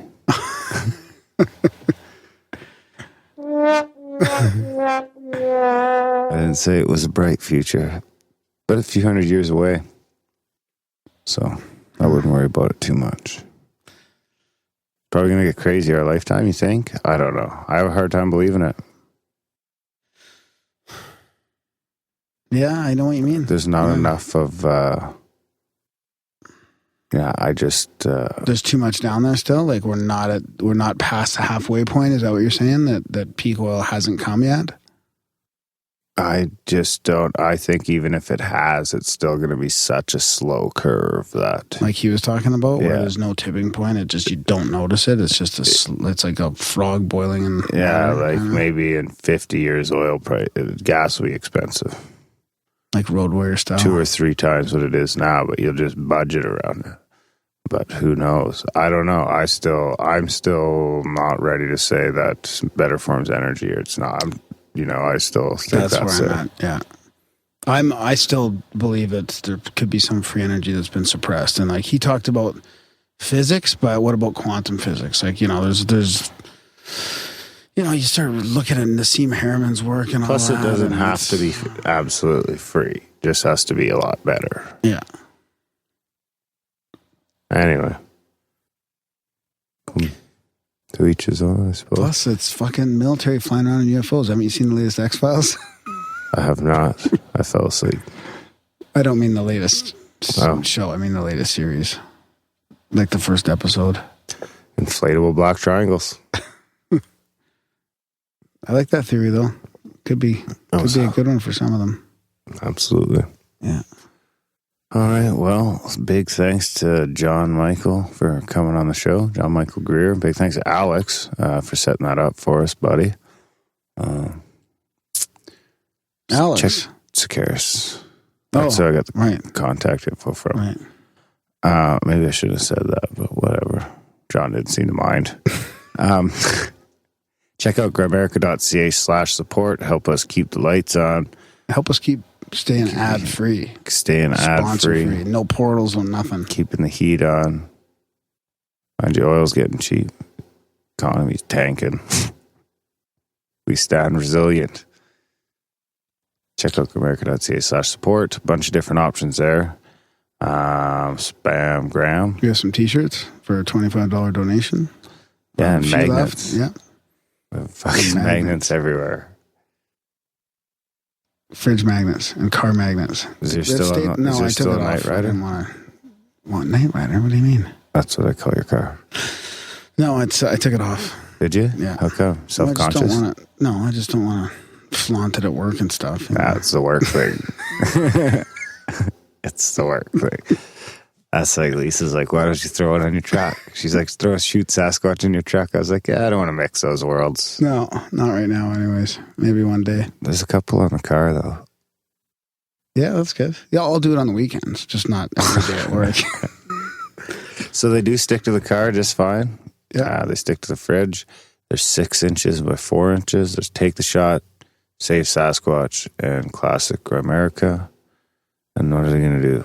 All the new subscribers will get one, and donations of $5 or more. Bingo bango. Right on. Boom shakalaka. All right. So, yeah, thanks, buddy. Oh, spam Graham, too. Did we say that? GRAHAM at Grimerica.com. That's quick on the jingle, buddy. Sign up for the newsletter, grimerica.ca/news if you haven't already. It's less, and I know fucking most of you haven't, because I know how many people sign up for the newsletter, and I know about how many people download the show. And it's seriously like it's less fraction. than 5%. Yeah.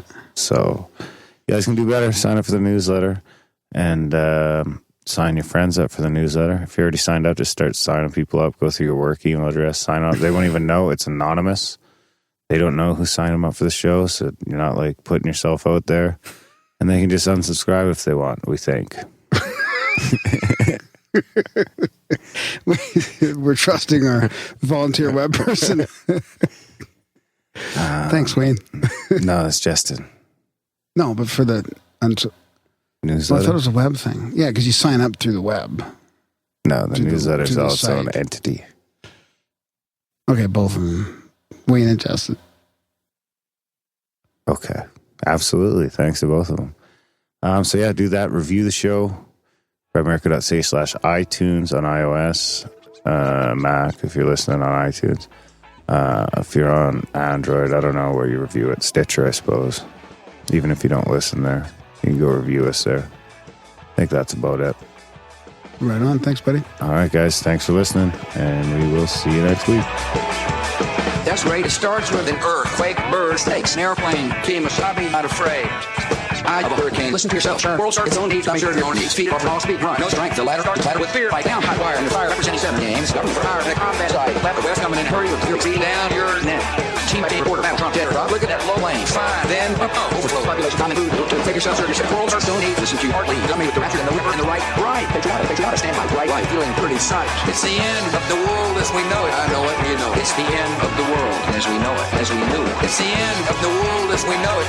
And I feel fine. Waterboarding is misnamed. It should be called the drowning torture. 6 o'clock. Or don't get off Twin Towers. Slash burn. Return. Listen to yourself. Locking out uniform. Burning away battles. Everybody escalate. Automate. Incinerate. Right into right match. Stand up. Stand down. Watch your back. Crush. That means no fear. Cavalier. Renegade. Stare clear. Tournament of lies. Offer me solutions. Offer me alternatives. And I decline. It's the end of the world as we know it. It's the end of the world as we know it.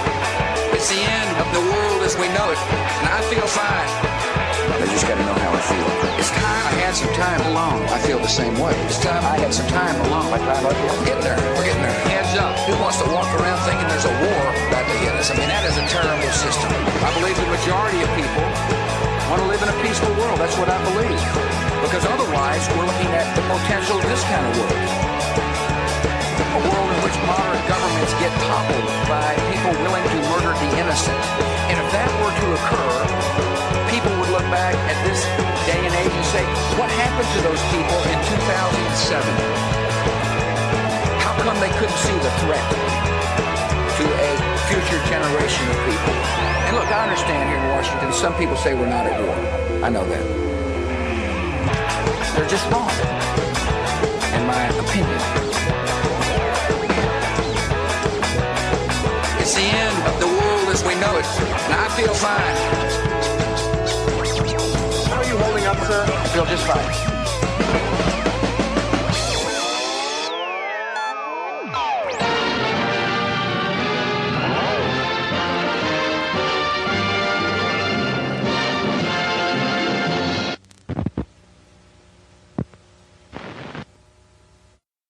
Ah, this is not the end.